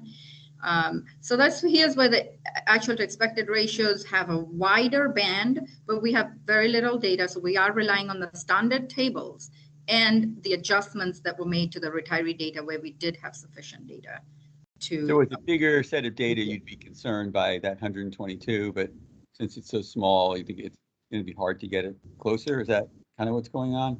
Correct, because if we do get it too close, you can see the confidence intervals are widening. Then we could, it just won't be as credible to adjust it very close because there's very little data to support it. Yeah, and because there are so few exposures, does this have a smaller impact on the overall number we're looking at? Correct. Usually the mortality impact is more on, it's based on the retirees, where we have the biggest impact on the retirees. For the active members, fewer exposures, fewer deaths. I mean, the key is really the deaths, and fewer deaths has less impact on the liability. Okay, thanks. So we might get to uniformed active member males. Here now we have 54 deaths. That compares to 1,309 deaths we had for retiree, police and fire retirees. The A ratio is moving 110 to 101%. We followed the same process now looking at the females. And this is where we have very little data because, this is where we're talking about police and fire members, females that are still active. And there was 12 deaths in the 5-year period. So the A ratios variations are huge, but there isn't that much data. And it doesn't have a lot, that large an impact on the liability either. Disabled mortality, again, starting with municipal males. Here we're reviewing the disabled retirees that are already in payment, and we're using the standard tables that are for disabled lives for public plans. Whereas we have less actual deaths here, it is still important to compare disabled mortality to the disabled tables. The adjustments we're suggesting are not that huge. You can see the green and blue line are very similar. And in line with that, the A ratios have very little movement. But this is a standard table. Based on the data we have, this is still a good fit. When we look at disabled mortality for females, the A ratios are moving 114 to 105%, and the number of deaths is 120 in the 5-year period. And there could be some variation here, but the curve itself is determined by the table, and you can see the green and blue lines are not that different when we look at the prior RP 2014 and the Pub 2010 tables.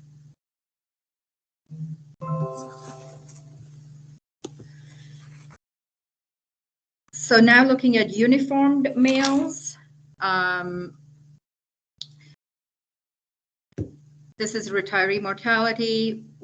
Here we do see there is a difference, and what's happening here, the blue line is showing you the current assumption, which is the RP 2014 tables that were based on private sector experience. The green line is based on specific public plan data for police and fire members, and we could see that the fit of the green line is more in line with our gray bars. So this is definitely moving to a direction where the base tables are more reflective of the actual experience for disabled mortality. The A ratio is moving 97 to 110%, and that's because of these variations in younger ages here, where expecting fewer deaths, but older ages expecting more deaths. But as I said, this is a better fit because the base table is actually reflecting specifically police and fire members. Looking at uniform females, we have very little data here, 14 deaths over the 5-year period. The fit is still better, but as you can see, the gray bars get very wide because we don't have that much data.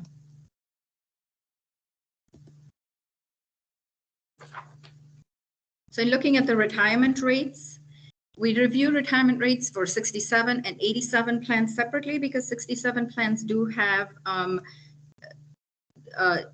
different benefits and eligibility for retirement. In the past, we have made changes to 67 plan retirement rates based on actual experience, but as we stand today in 2021, very few members are left for municipal. There's only 767 municipal active members, and for uniform members, there's only 180. Given that we don't have that many members left, we're not suggesting any changes for the 67 plans. And the 87 plans, we for the municipal, we are, for both municipal and uniform, we're going to suggest some changes. So let's look at the actual tables. For retirement rates, again, so 67, you don't see a blue line here because they're overlapping. We're suggesting no changes based on that, just 800 members left in that group. Uniform members 67, we have even fewer left. So again, we're suggesting no changes to any of the rates. Looking at the municipal 87,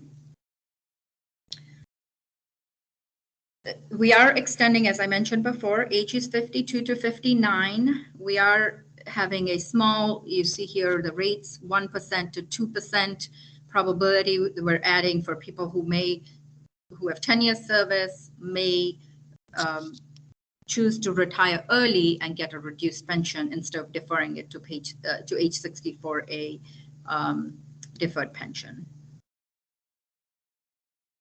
We're making some slight changes here, and between ages 64 and 69, we actually have a flat rate here, and you might see that there was a 65 and 66 is going up and 67 going down. One of the things we do when we review this is we'll look to see, is any one year causing some of this skewing? And for municipal 87 plans, we did find that for whatever reason, in 2019, a lot of almost half of the retirements were age 65, 66, which is what was causing this. Just given that that was just 1 year trend in the data, the remaining 4 years did not show that sort of trend. We are proposing we just keep that rate flat through the ages 63 to 69. The actual to expected ratio based on that will be moving from 118 to 98%. So still getting close to 100%. Any questions before? So for uniform members, we saw, so this is the 5-year experience. The blue line, for the most part, we're not proposing any changes to the rates, except for age 57, we are increasing the retirement rate from 7 to 10%. And that sort of also smoothens out this increase rate as members get older, more choose to retire. But if you looked at the observed rates, you might say, well, why are you not adjusting this all the way up to where we're seeing the black dots to be?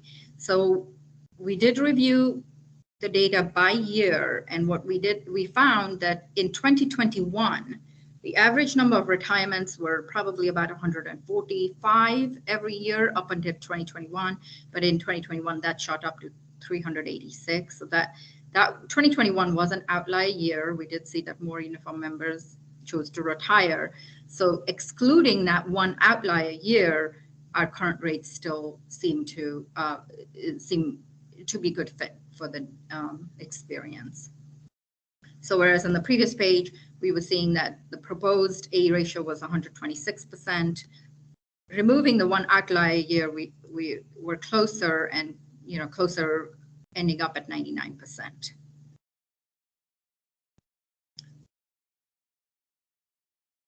Anu, Brian here. What, we're on that again. So 2021, how many uniform retired? 380 some? 386. What was it before that on average? On average, it was about 144. So there was 300, not quite 300% increase. What's that? 250% 250, yeah. in 1 year. Okay, I wonder if the mayor's office would want to know that stat. Thank you. So Brian, actually, I think they are aware of that increase in retirements. Yeah, it's just shocking. I appreciate Yeah, it. it is. Really, Yeah, Brian, I very would big say issue. we definitely are aware, and particularly in the law enforcement type jobs, police, prisons, other stuff. Because remember, not only did you have the pandemic, you had the civil unrest that Right. occurred across the nation, and that impacted the retirements for quite a few people. Absolutely. Yep. Thank you, Vanessa. That's what I was going to ask. Based on police versus fire, what was the number? But thank you for answering that. I don't have a breakdown police versus fire, but we could certainly look into that and get back to you.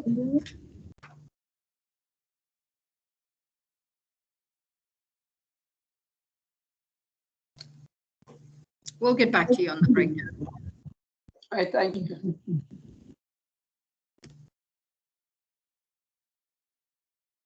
Termination. Let's look at municipal. We do look at all municipal combined. Because we adjusted, so here green line for early years seemed fine. We did see lower terminations between ages 40 to 50 for the municipal members. And the green line here is showing a few higher terminations from 50 to 60. So we made those adjustments, lowering the rate for early years, increasing it for later years, and in the end, the A ratio still continued to be 102%.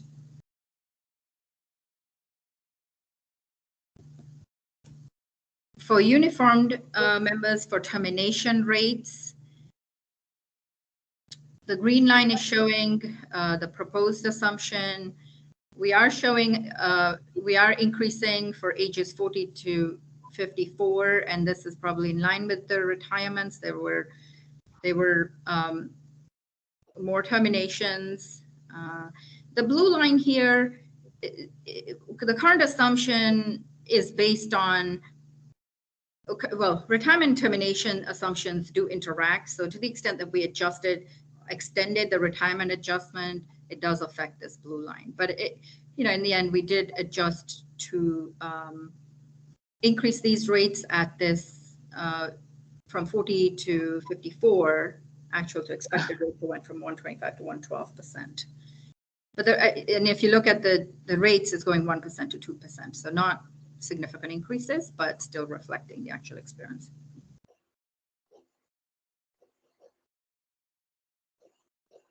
When we talk about disability rates, this is the rate at which disabled retirements occur.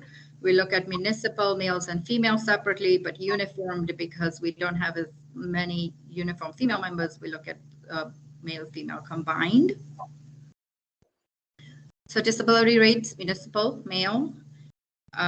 Looking at the actual experience, we did increase the rates from 52 to 54. We didn't go as high as the rate was indicating. There could be some impact of COVID here, but you know, so, which is why we didn't adjust as high up for that rate, but we'll continue to monitor that. The A ratio moves from 114 to 103%.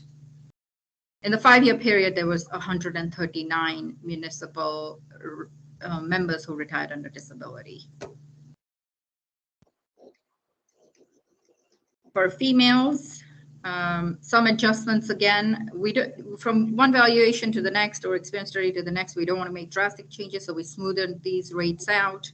In the end, A ratio is still moving toward 1 or 2%, and the total number of actual disability retirements in the 5 years for females was 133.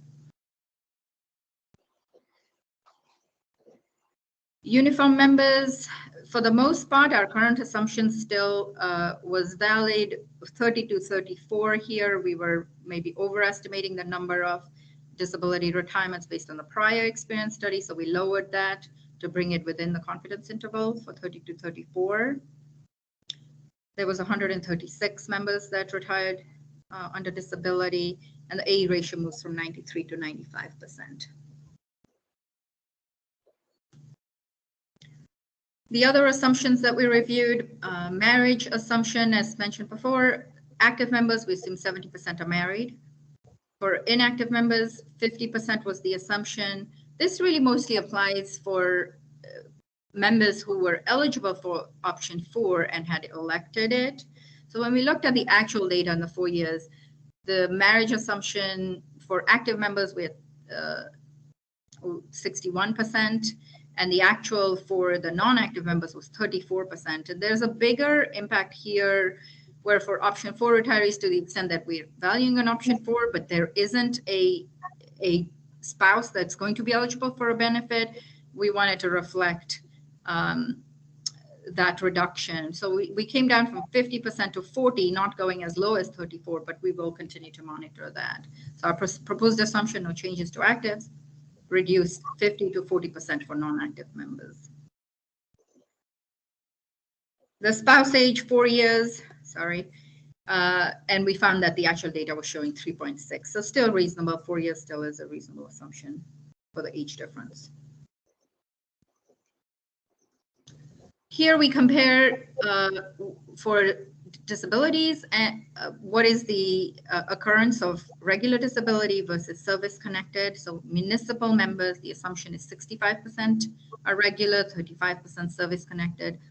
The actual data was showing 69% were regular, 31% was service-connected. They're still within the range. We're not proposing any changes to that assumption. They could, you know, if there was a longer 10-year trend we were seeing in one direction, we may, but this still looks reasonable. For uniform members, the service-connected disability is higher than the municipal, 75%. The actual was 84%. And we will continue to monitor this, but we're not suggesting any changes. Deaths, service-connected currently for municipal is 1.5%. The actual showed 1.8%, so that we were not proposing any changes. For uniform members, the service-connected, our assumption is 8%. The actual was showing 4%, but this isn't, we didn't see a similar trend last experience study, so we're going to keep the assumption as is and continue to monitor. So that was all we had for the assumptions. Any questions on any specific? So what is it? Oh, sorry, go ahead, Carol. Yeah, I just wanted to know, to go back, was the early buyout for the airport included in the assumption for the retirement for the non-uniform? Yes. It's in here. We were not able to identify I think there was about 56 members in there, but we did review for any specific, it would have happened in 2021. We did review for to see if the 2021 caused any skewing of the data. So they're included, but that did not skew on average. Right. Okay. Thank you. Retirements. Because we were looking at 1,600, and so we had about 60 people maybe, but it didn't skew the results. Any other questions? So what do you need from us, Anu? So if these assumptions, we would need for the board to approve the assumption changes for the 2022 valuation. And we would then, the next step would be for us to produce the final report, which we would submit to the Auditor General's office. Okay. Any discussion about that from board members? So Rob, can we look at approving the rate of return over a 2-year period based on the increase in liability that we weren't aware of last month when we talked about it. That works for me.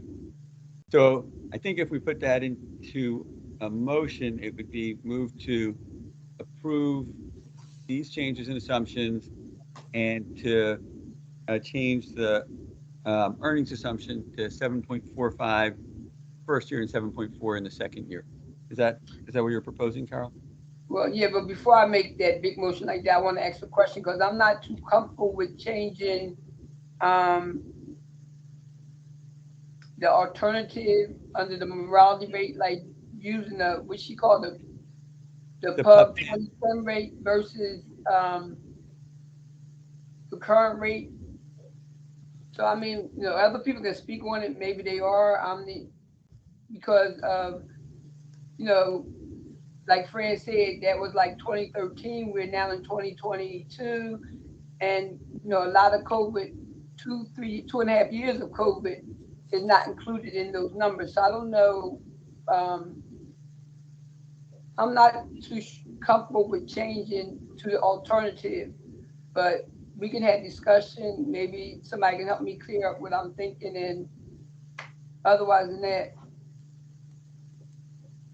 I would like to separate out the motions if that's possible. Okay, yeah, understood. Anyone else have any feedback on the move to the pub 10?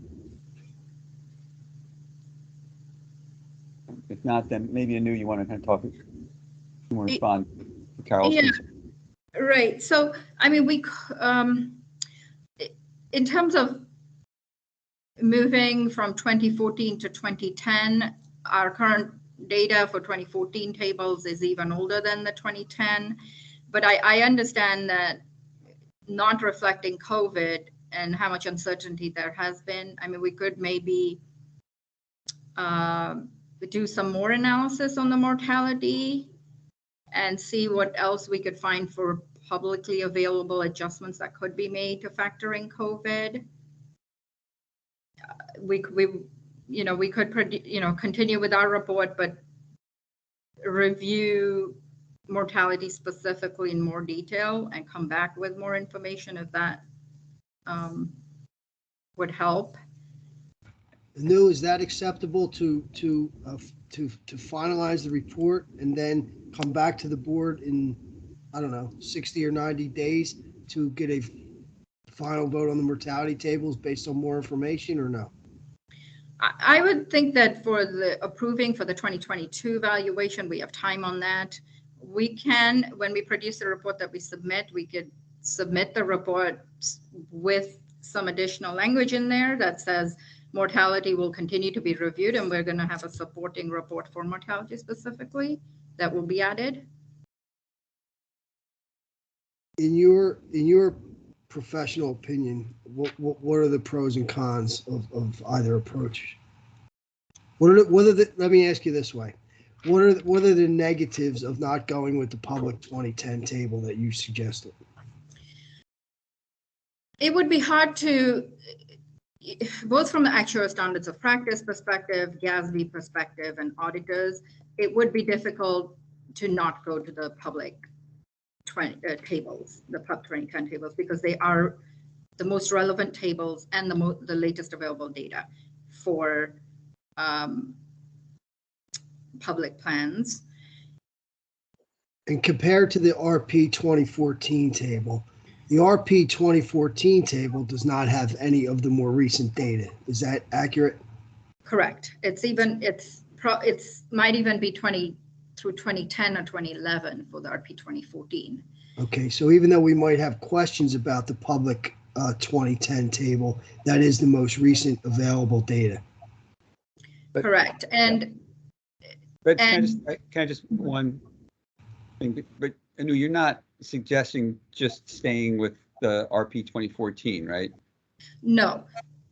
I think we would still want to move to the Pub 2010 tables. With regards to COVID. But with the possibility, with the review, and you would come back to us with the potential to alter it. We could, but any alterations likely are going to increase the impact. I mean, we did, because if we factor in, say, if we say we factor in COVID and we expect that the actual experience we had was more COVID deaths and we expect less in the future, that may increase the liabilities. In looking at historically for the systems experience, we were not seeing consistent losses each year for mortality, which is why these tables, we're saying our mortality assumptions work. With regards to projections, we're only making projections to the end of next experience study. So to the extent that a different system that might have generational mortality and is projecting all the way to the future may reconsider for COVID and say, well, we were overestimating it. But our baseline is already not overestimating. Does that make sense? Because we're not projecting all the way. We're only projecting 4 years. Had we been projecting for the future working lifetimes, then maybe COVID could change that number.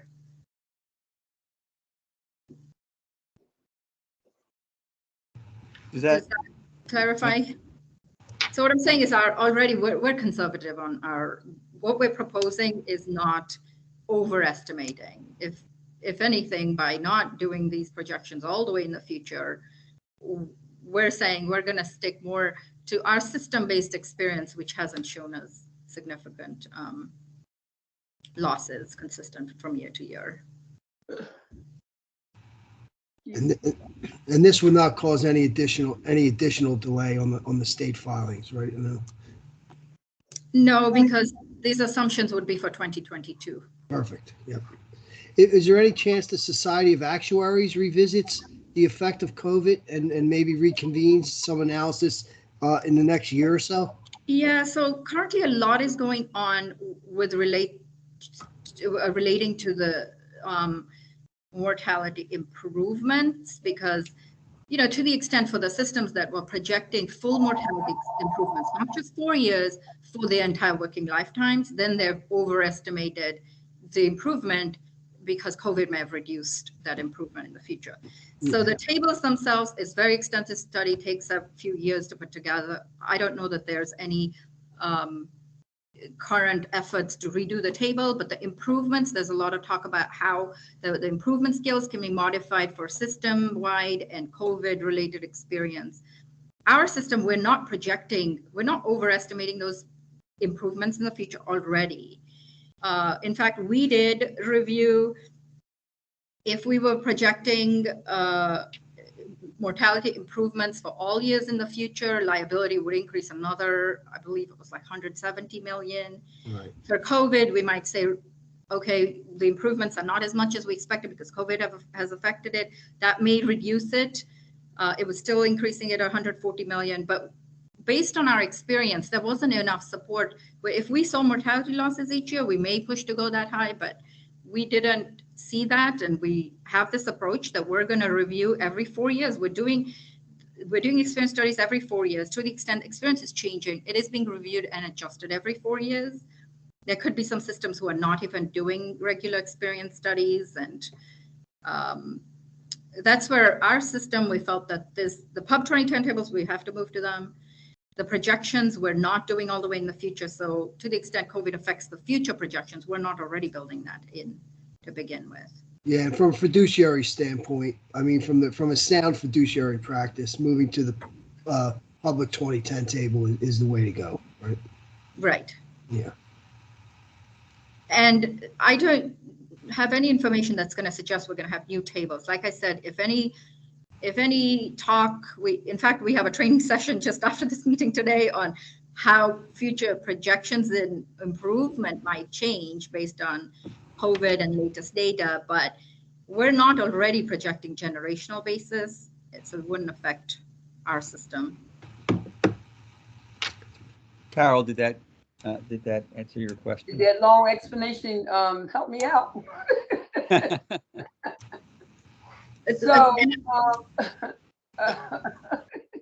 Is the concern the increase in 111 million? Because if we review it, I don't know that this is gonna go down. It may go up. Yeah, so I'm willing to go along with it based on the fact that you're willing to put in your report that you will be reviewing it again. Yes. And we may, I know we do the expense study every 4 years, but as part of the valuation, we'll review mortality and report to the board, what we're seeing, and maybe have a game plan of what we want to do, if anything different, based on actual experience for the next. So instead of waiting 4 years, we could review each year and see how, things are moving, specifically for mortality and COVID related. Okay, Bob, so, that'll work as long as that is in her report when she submitted, so,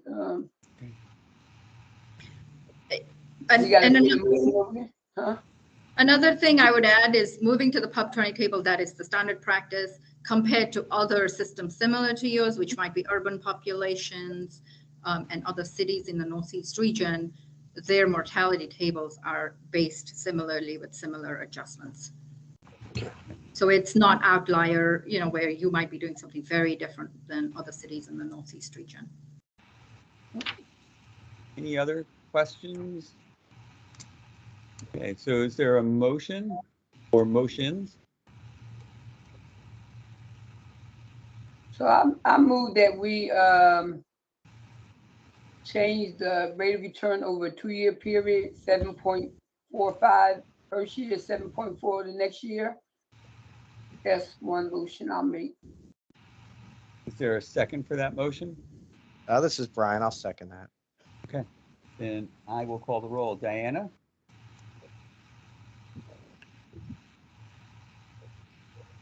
Diana, they're calling me. Approve. Thank you. Brian? I approve. Vanessa? I approve. Marcia? Approve. Roosevelt? I approve. Paul? I approve. Kellen? I approve. Madam Vice Chair? I approve. Motion carries. Is there? Thanks, Rob. You're welcome, Jim. Everyone knows you really run this meeting, Jim. Is there a motion on the demographic assumptions? Actually, it shouldn't be the demographic assumptions, should it? It's the experience report, Anu. Is that what we should be doing? Yes, and so approve our presentation today. We'll produce a final report based on that. And the changes proposed. Okay. So is there a motion to accept the report? So moved. Is there a second? Second. Okay. Diana? Approve. Thank you. Brian? I approve. Vanessa? I approve. Marcia? Approve. Roosevelt? Approve. Paul? Approved. Kellen? Approve. Kellen, I didn't hear you. Did you say approve? Yes, approve. Thanks. And Carol? Approved. Motion carries. Thank you very much, Tyron. Thanks for all your hard work. And we will move on to agenda item 4. Hey, Rob, Brian, real quick. Yeah. Before we move on, that number, that 250% increase, and I also know DC 33 experienced, they did some stuff at the airport, which was, I think, 100 and some folks. That would suggest that the pension staff processed a ton more applications this year than they had in a lot of previous years, maybe all previous years. Yeah. So I don't want to lose that in all this data, because I'll tell you, my folks barely felt the hiccup of all that extra work that you guys were doing. So I want to say Stacy White, right? I mean, her team must have had a heck of a year, because that's a lot of work. So I just want to mention that so it doesn't get lost in all this data, that team deserves a little accolades over there. It was a heck of a year for them. That's a great point, Brian. Thank you for bringing that up. Yeah, that was great work by them. Thank you, Brian. So with DC 33 and 47 that was involved in the airport stuff, but pension staff was overworked, and we do appreciate all the work they did. It was a lot. Great. Thanks, Brian. Okay, so let's move on to the private equity investment recommendation, Veritas. Thanks, Rob. Recognizing we just had a lengthy report, myself and staff will keep the introduction brief. Representative or representatives from Veritas are here to present. I just wanted to start, and then I'll turn it over to Abdel and Dominique, who drafted the report. Mentioned this will be the first of somewhere between 3 and 5 private equity investments that get brought to the table in 2022. We have a pacing policy per the approved asset allocation, which calls for 125 to 175 million a year in private equity commitments. You'll note this is on the smaller side. I did get a couple questions about that, and just wanted to note, I think the board has been prudent. This is a manager the board is familiar with, Veritas. We've had some very successful past partnerships and investments with them.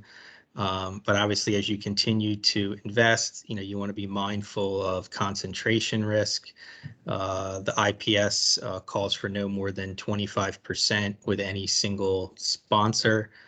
If the board were to approve this investment today, we'd be at around 18.5%, and that's a Marquette confirmed calculation. We'd also expect that number to drop as we start to get back, based on the current valuations, what we anticipate being some fairly sizable distributions based on past partnerships and past and ongoing partnerships. So with that, I'll turn it over to Dominique and Abdel, and obviously folks from Marquette, Haley, Kwaku, Sam are here if there's questions for the consultant. Thanks. Thanks, Chris. Good morning, Abdel. everyone. Yep. Abdel, you can start off with Good the beginning piece of your presentation. Yes, good morning, everyone. As Chris mentioned, Veritas is one of our existing manager. We have a relationship with Veritas. It's dating back to 2006. The board has remained an active partner of Veritas and has made commitment in Fund 3, Fund 5, Fund 6, and 7, all of which are currently in different stages. The firm has grown in size since then, and it became among some of our managers have shown persistent performance that is in line with our private market expectation. Our team, along with Marquette, has once again reviewed Veritas investment strategies, team, its performance, its D&I initiatives, as well as Fund 8. We determined that Veritas remain consistent in its core focus and continue to apply the same strategy that helped the company excel throughout the years. Staff in Marquette recommend a commitment of 25 million and to Veritas 8. We believe that the GP has a competitive edge in the lower middle market because of the network the firm has created over the year and the strong relationship they've built with various governmental agencies and other commercial actors. Just to give you a sense, Veritas operate in a nearly $2 trillion industry with high barrier to entries. Also, competition is very limited because of the solid relationship few managers manage to build in this complex environment. Currently, some of Veritas executives have security clearances and continue to expand on that partnership with local and government agencies. Just quick refresher on Veritas. The firm was founded in 1992 and it's based in New York. It focuses on companies that provide critical product services, software, primarily technology solution to government and commercial customers. Since inception, Veritas has originated over 110 acquisitions. The firm currently has approximately $38 billion in assets under management, and it employs 88 professionals in its headquarters in New York. A little bit about the investment strategy. Veritas focuses on sectors that include software, healthcare, government services, national securities, energy, education, communication, and aerospace and defense. Veritas seeks to create value by strategically transforming those businesses they acquire and to give them better edge in their respective industries. The firm focuses on enhancing product and services capabilities, fostering new business development, combining businesses, and through M&As to create product and services, better position companies to take advantage of an address market, and so on. Just a little bit about the fund, about Fund 8. The target size is 8.5 to 10 billion hard cap. Initial close was in March 2020. Next final close will be in Q2 of 2022. The GP commitment is 200 million or 2.35 of the fund target size. The management fee is 1.75 in the investment period and 1.5 thereafter. The carried interest is 20% and the preferred return is set at 8%. And with that, I will hand this to Dominique, who has worked closely with Veritas over the years to cover the team and discuss some of the merits and risks associated with Fund 8. And we'll take some questions after that. Thank you, Abdel. That was actually a great summary, and just for the sake of time, I will quickly go through the rest of the report. Page 6 of staff report, there is an overview of the team, detail on the team, including the biographies and the DEI metrics. More detail on that can actually be found on page 7 of Marquette's report. That said, just a few key points. The team is over 20 years of focused investment experience. The 9 partners of the firm average 25 years of investment experience and an average of over 11 years working together at Veritas. Like the prior funds, investment decisions for the fund, this is Fund 8, will be vetted and decided by the investment committee, which is led by Ramsey, who's the firm's CEO. Page 7 of staff's report highlights the track record for prior funds. You'll note that the board has made commitments and the funds that are all first quartile rankings. The last 2 pages, merits and risks. So we identify risk while also identifying the mitigating factors to those potential risks. You'll note performance is one already covered by Abdel. This is a specialized strategy with high barriers to entry. There's a team that's developed a very strong reputation and network in the industry. Veritas uses a very unique, repeatable process that's proven to generate competitive results. Some of the risks that were noted, the increased size of the fund could result in strategy drift. This has been a concern with prior funds as well. I want to note, or staff and Marquette notes, that as each fund has increased in size, the fund has maintained its discipline and maintained a first quartile performance ranking. The team has deep experience, specialized credentials within the military and government that provides opportunity and access to deals which differentiate their results and provide diversification, which also help to give comfort around some of the contract risk you'll see listed there. And finally, the concentration risk Chris covered earlier. With this additional commitment, if approved, the board's exposure will be around 18%, and we do expect that to come down. So Marquette is here to provide, with staff, answer any questions, or we could, bring the manager in. So with that, considering all points we mentioned, in addition to positive, some of the positive reference calls that were made, the recommendation is a $25 million commitment to Veritas Fund 8. I think we can bring them in unless anyone disagrees. Rob, I just have one question. Do we have a key person provision for Ramsey? I believe there was a discussion about that, and it's covered in Marquette's report. But Marquette, do you want to answer that question? Definitely. It's covered at the beginning of page 8 and then kind of throughout the top of page 9. Do we have a key person provision or not? Yes, yes. Thank you.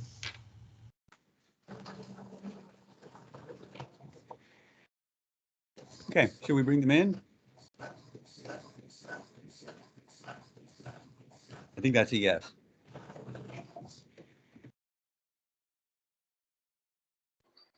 Yes, Rob, bring them in.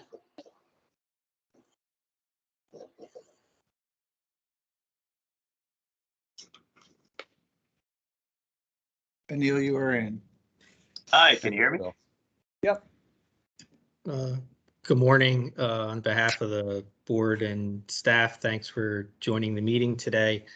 You have roughly 15 to 20 minutes to present, with, I'd expect some Q&A, sprinkled throughout your presentation. Your main audience, of course, is the Board of Trustees, the Executive Director, and then, the remaining parties that are here.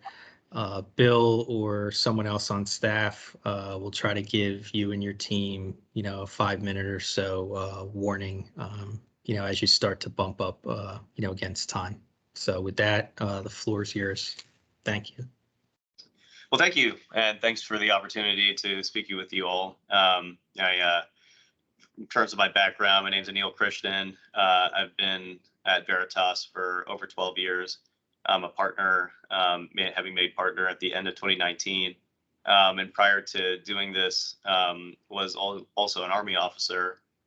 So very much respect what you all do and who you look after in terms of folks that serve the public sector as well. And very strong connection with that.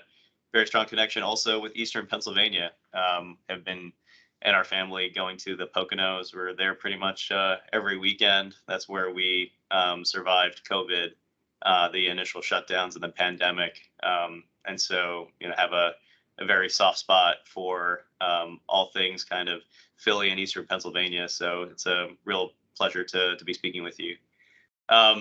So I will go into the Veritas capital overview, but perhaps maybe tell you more of what's changed, and I guess more importantly, what is staying the same, just given that your organization is invested in 4 of our prior funds, and so I think you're relatively familiar with what we do. But in terms of our investment focus, we have a mandate to do control investing in the areas of the intersection of government and technology. And that can be government as a customer, but it can also be government as a driver of the goods and services of the companies in which we're investing. Government as a customer would clearly be our investments in aerospace, defense, government services, certainly a large aspect of our education, technology investing, and certainly engineering services that have a strong municipal content to it.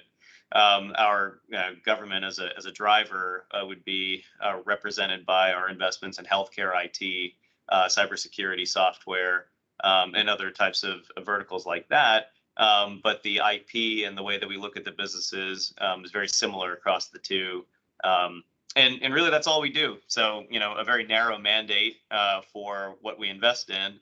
And I think it's that focus that allows us to generate the equity returns that we think are market leading and that you all come to expect.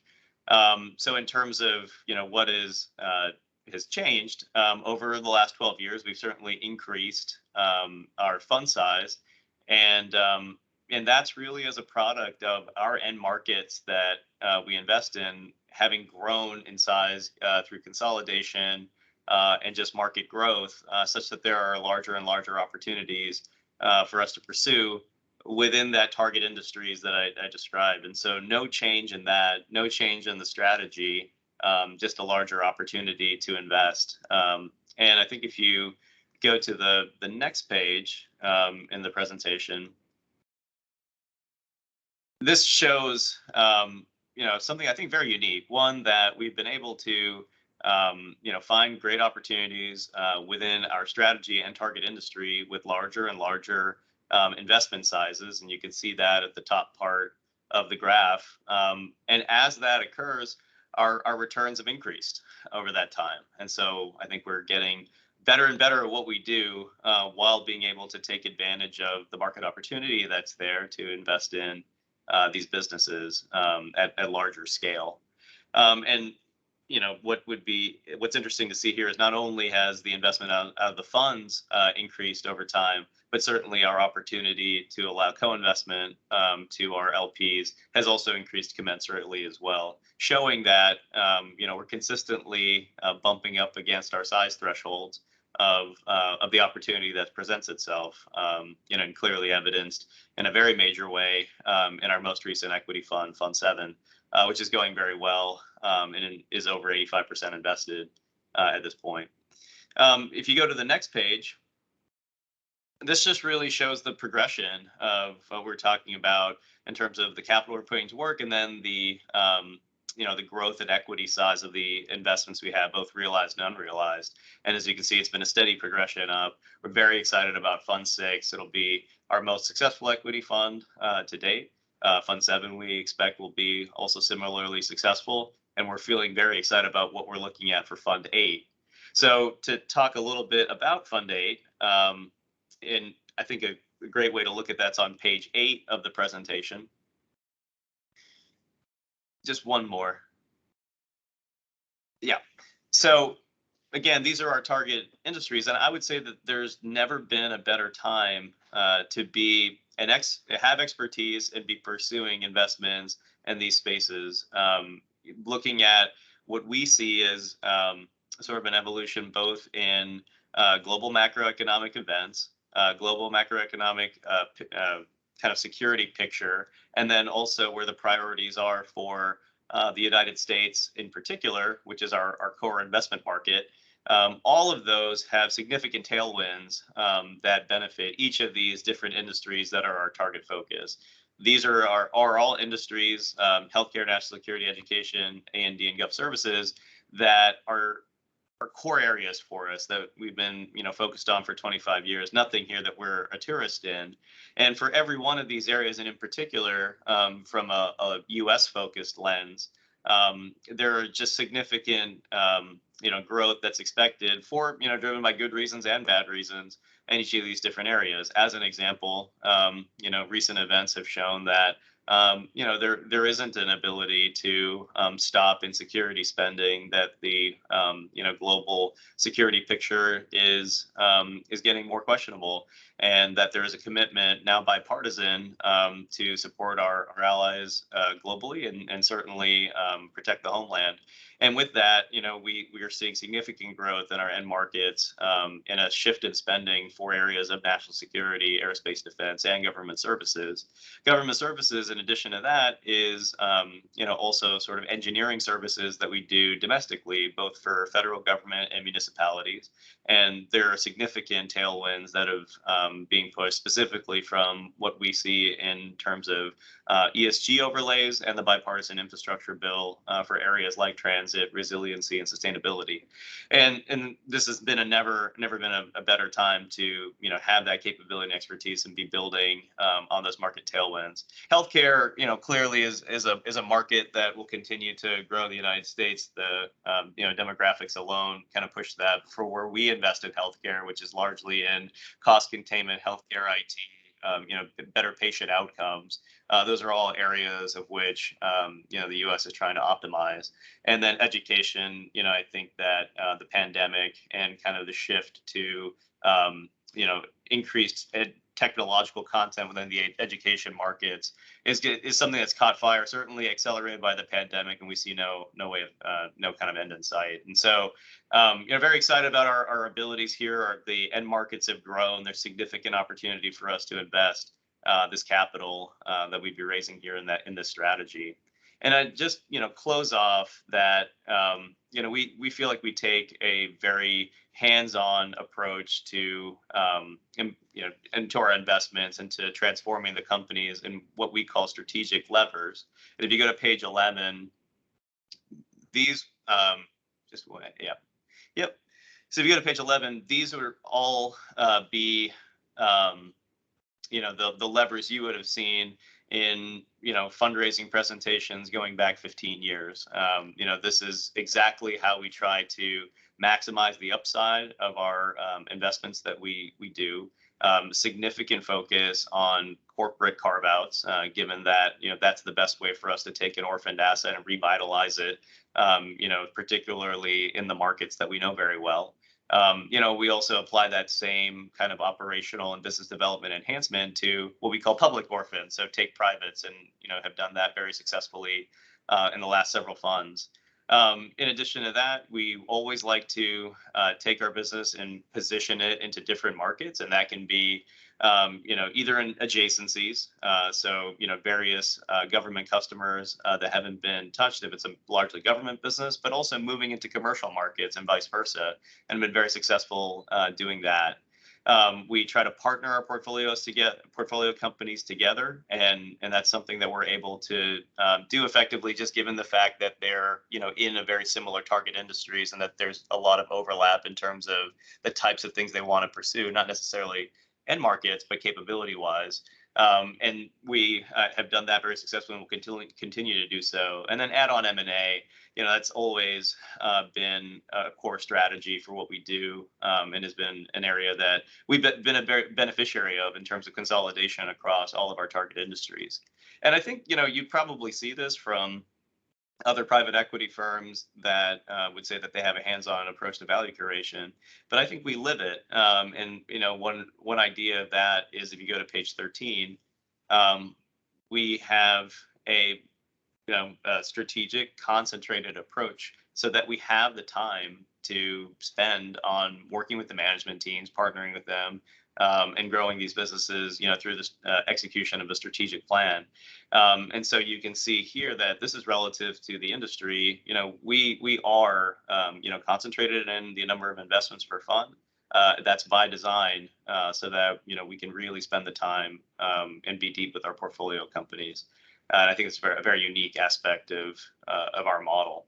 So I think with that, let me pause. The rest of the deck would be slides you'd seen before, and we talk about our team and recent investment activity, but maybe turn over the discussion to Q&A. Great. Thank you. Are there any questions? Yeah, I think we know you really well, and we got a lot of material, so that's probably why there aren't questions. I think we all understand what we saw. So, thank you. No problem. Well, I'm happy to stay for the allotted time or go, whatever would be best for your meeting agenda. Yeah, but certainly happy to answer any questions. I think you can go, because it doesn't look like anyone has questions. Okay. Well, thanks so much for your time.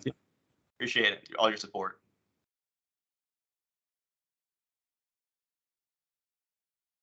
Okay. Any discussion? Rob, 1 second. I have one more that has to leave. Okay.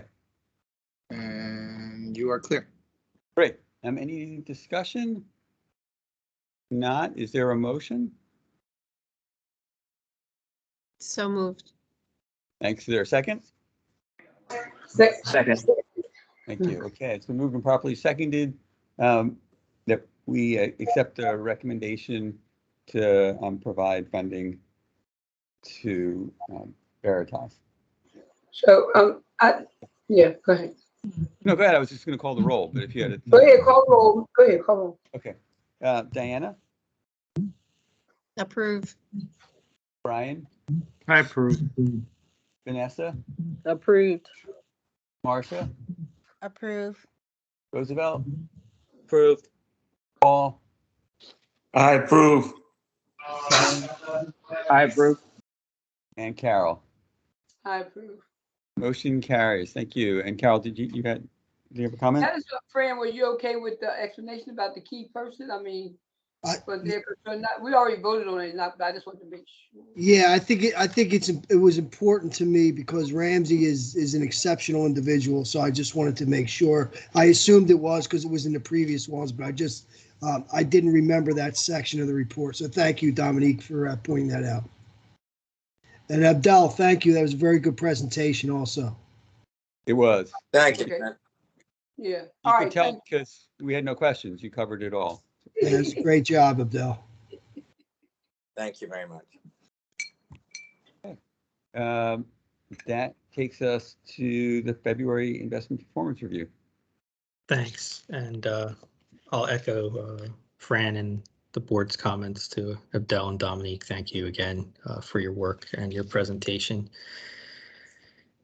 Just briefly on investment performance, and you should have received yesterday an update through the 22nd of March, where their fund is up about 60 basis points through March 22nd, in line with the benchmark. Market was obviously down yesterday, up today. Fiscal year-to-date performance roughly flat, slightly negative, less than 10 basis points, a little bit up under the benchmark. Performance last month, just under the benchmark target, negative 1.4%, 20 basis points behind the target. We've obviously begun and continue to see, as we've talked about at some length, including at the special meeting, increased volatility in the markets, perhaps even more extreme overseas than here in the US.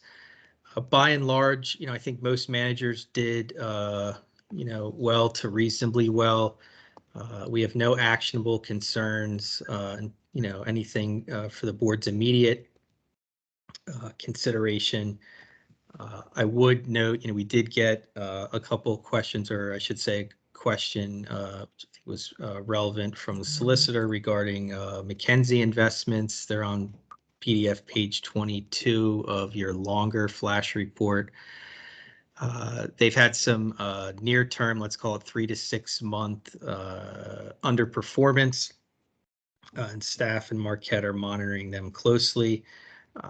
For context, if you go back to September and July, the numbers look markedly different, which shows how quickly a manager's fortunes can kind of change. I would anticipate coming back to the board along with my colleagues in Marquette 30 to 90 days at most if we don't see improvement. Lastly, we should have, as we always do, quarterly numbers available at the next meeting on the property funds, the open-ended core real estate. So we should have updated performance on UBS and Clarion. And as I mentioned, we'll be bringing additional private asset investments to the board over the next couple quarters in line with our pacing plan. With that, if there's questions, happy to take them, or if there's items that the board wishes to direct to Marquette, they're obviously available as well. And Chris, can you just talk for the record on what happened with Rumblind, the Rumblind Emerging Markets Index? Oh, I'm sorry. Thanks, Rob, for the reminder. And I know I did talk to a couple of you about that. So the Rumblind Emerging Market Index, also on PDF page 22 rather, and actual page 20 of the longer flash. You'll see some underperformance there, which strikes you as odd, and it should for an index fund.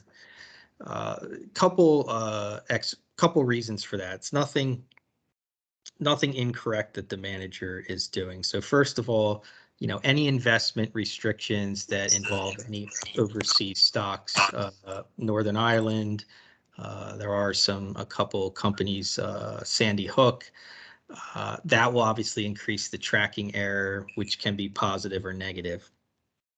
The second and perhaps more germane reason over the recent time period is the markets that we have access to and the markets we don't have access to. So specifically for tax and regulatory reasons, there's 2 or 3, perhaps 4 major markets that we don't have direct access to.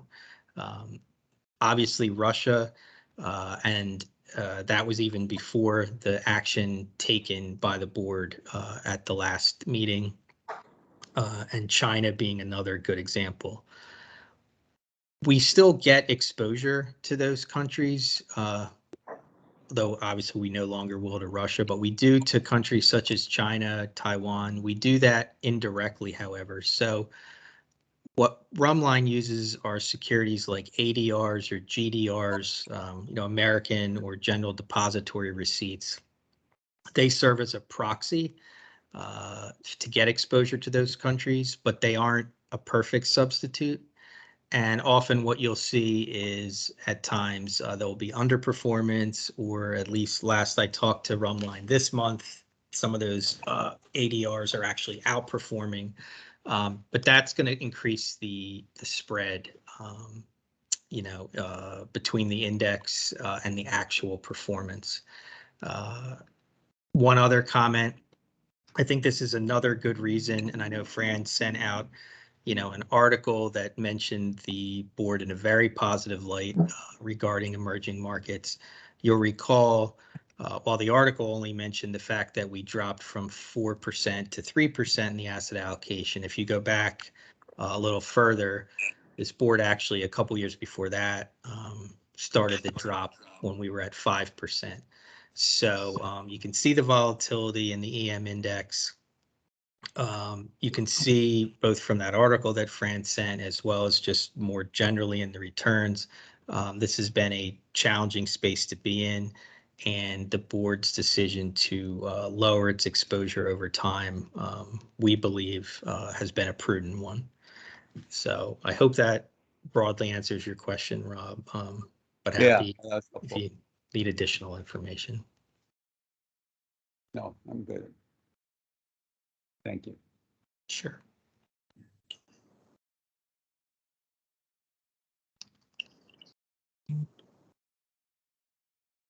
Would you like me to go to the staff report? Yes, please. Okay. And I'll do sources and uses last, just as an FYI, but securities lending, $96,000 for the month, 50.577 million in income for the board since the inception of the program. Diversity AUM ticked up, as did local AUM for the month. We're around 27.5% on a combined basis, and a little over 20.5% when you break out MWBE participation into its own category. Next 3 scheduled board meetings, April 28th, May 26th, and June 23rd. And then lastly, on the listed agenda, there's a memo from Marquette. This was worked on extensively by staff in conjunction with Marquette. So as you know, each year the city provides the bulk of its annual contribution, or the RRP payment. In March, we received that payment via the Treasurer's Office on March 11th. It's just under $589.2 million. It remains in cash, subject to the board's review and any questions or concerns about this memo today. We also have about $111 million or so in cash at present. We make the following recommendations as listed on the first page of the memo to try to, at a minimum, keep us in line with our long-term target allocations or bring us closer to them where possible. You'll see the first 4 recommendations are for fixed income managers. If these are approved, this will keep us at around the same point we are, around 10%, 10.3% of assets under management. We've selected these 4 managers based on still below the target, right? But it's below the target, but keeping below the target, but keeping pace. Fixed income is obviously a very challenging place to be in at the moment. We don't want to fall further behind, but at the same time, these managers were chosen, or recommended rather, specifically because they're either on core plus or high yield. A little bit of increased risk, but with the promise and the track record of a little bit higher return. I'll skip over REEF just because 5 of the next 6 or maybe 7 or 8 are equity managers. The first 2 are in the global low volatility. You'll recall that the board approved that sub-asset class some time ago. It's listed categorically as non-US equity in developed markets. I would note, depending on the manager selected, the index tracking it is technically around 2/3 US, 1/3 international. The idea So here, they're really more US than non-US. according to the index, yes. Yeah. Now, when you have active managers, some are going to be more like 50-50. Right. Some could be 75-25. Some will change over time. But yes, if you look solely at the index, there's more US exposure. The idea in this category or subcategory is that you're going to get equity-like returns, but with less risk or less participation on the upside, more protection on the downside. As we've discussed in prior meetings, you would expect to see traditionally defensive stocks make up a significant portion of these portfolios, insurance companies and consumer staples, banking, etc., just to provide some examples. Then you have Rumline, Earnest, and Ariel. Rumline obviously being an index manager, large cap core. These are going to be, Russell 1000, large US, large US companies. Very tough to get a competitive edge in this space of the market. So we think indexing this 25 million makes sense. Earnest and Ariel, both African-American owned firms. Earnest, a small cap core manager, Ariel, a deep value manager. Both have a good track record. And we think, given the current market outlook, active management in this limited case for those 2 makes sense. Infrastructure, we have a 5% long-term target to infrastructure. That's ideally to be made up in 3 parts. Listed infrastructure, which REEF is, and REEF is a subsidiary or branch of Deutsche Bank. We have some exposure in stocks through Rumline, and then we would like to medium to long-term get some exposure through closed-end vehicles. But this, is also an important component of the recommendation. Lastly, and consistent with past recommendations, past annual recommendations, we think the bulk of the funds, a little over half, should be kept in cash. A couple reasons for that. One, obviously we have large benefit payments on an annual basis. So this 300 million represents, give or take, about 4 months of benefit payments. If we were to put this money to work, we're going to have to absorb transaction costs on the way in, and then obviously a month later, 2 months later, 3 months later, have to absorb costs on the way out. I think it's more prudent for that reason to keep it in cash. Lastly, given the ongoing market volatility and the challenging nature of fixed income, having a little bit of extra cash on hand while we see how world events continue to play out, as well as domestically inflation, etc., we think makes a lot of sense and is a good temporary hedge for the portfolio. So for those reasons, that's the broad recommendation with the specific managers from staff, and ourselves and Marquette are happy to take any questions. Any questions on this? And I think we've all had a chance to review it, understand it, but are there any questions? Feel free to ask. Yeah, and do you need a motion, Chris, to approve the recommendation? I have to go back and look, Rob. I think we've done it, believe it or not, both ways over the years. So if the board's more comfortable with a motion, that's fine. And if they're comfortable with staff taking these actions, I think that's fine too. Jim, I don't know if you have a preference from a compliance standpoint.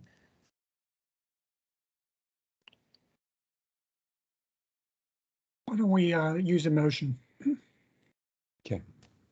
So is there a motion to approve staff's recommendation? So moved. Is there a second? Second. Okay, it's been moved and properly seconded. I'll call the roll. Diana? Approve. Thanks. Brian? I approve. Vanessa? Approve. Marcia? Approve. Roosevelt? Approve. Paul? Approve. Hugh? Kellen? Approve. And Carol? Approved. Great, it has been passed unanimously. Is there any new business? Any old business? Bob, wait. Yeah. So can we change the May meeting? Cause I'll be away that whole week at the conference.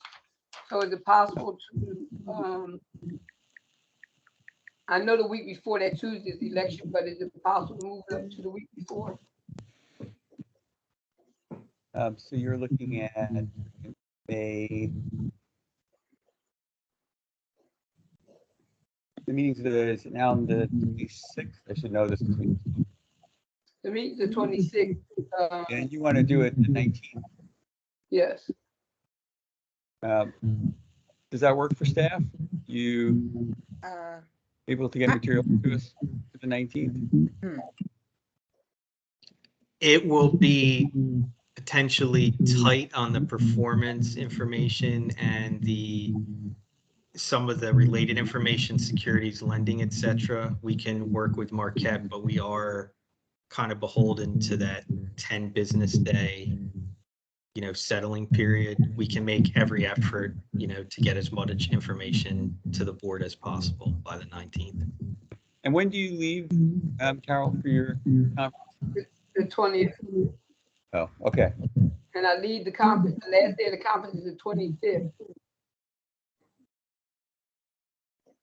Okay. Then, yeah, so, yeah, okay. So why don't we try the 19th then, and wherever we have. Does that work for the board members? Can I come back to you and confirm? Sure. And when you say come back, I think you just come back to Fran and Chris. Yes, come back to Fran and Chris, yes. Because going back to me wouldn't really do any good. Right, it wouldn't. No. I concur. So we'll tentatively put it for the 19th, and then people can go to staff if they have issues. Any other new business? Yeah, so are we gonna do the P8F next month or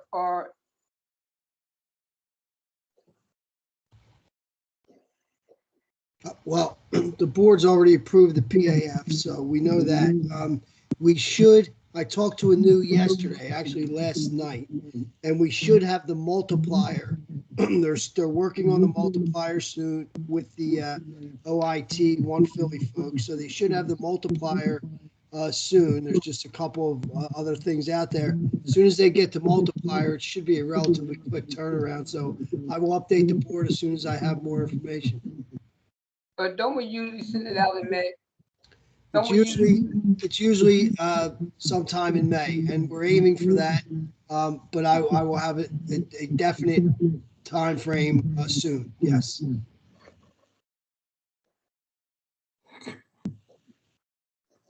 Okay. Great. Any other new business? Okay. So it has been moved. Investment committee. I'm sorry, what, Carol? Listen to adjourn the investment committee. Okay, so we're moving probably second investment committee be adjourned, and that motion. We will go into the full board. Is there a motion to ratify the actions taken by the investment committee? So moved. So moved. So I'm I going to count that second. as moved and properly seconded. Thank you. Diana, Approve. Brian, I approve. Vanessa, Approved. Marcia, Approve. Roosevelt, Approved. Paul, Approve. Kellen, Approved. and Carol. So that motion carries. I have to wait to say approve. That's twice today I have. Is there any new business for the full board? Any old business? And it has been moved and properly seconded that we adjourn, and that motion carries unanimously.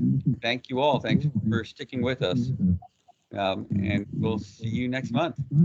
Bye-bye. Have a good day. Bye-bye. Have a nice Okay, weekend. bye. Bye-bye.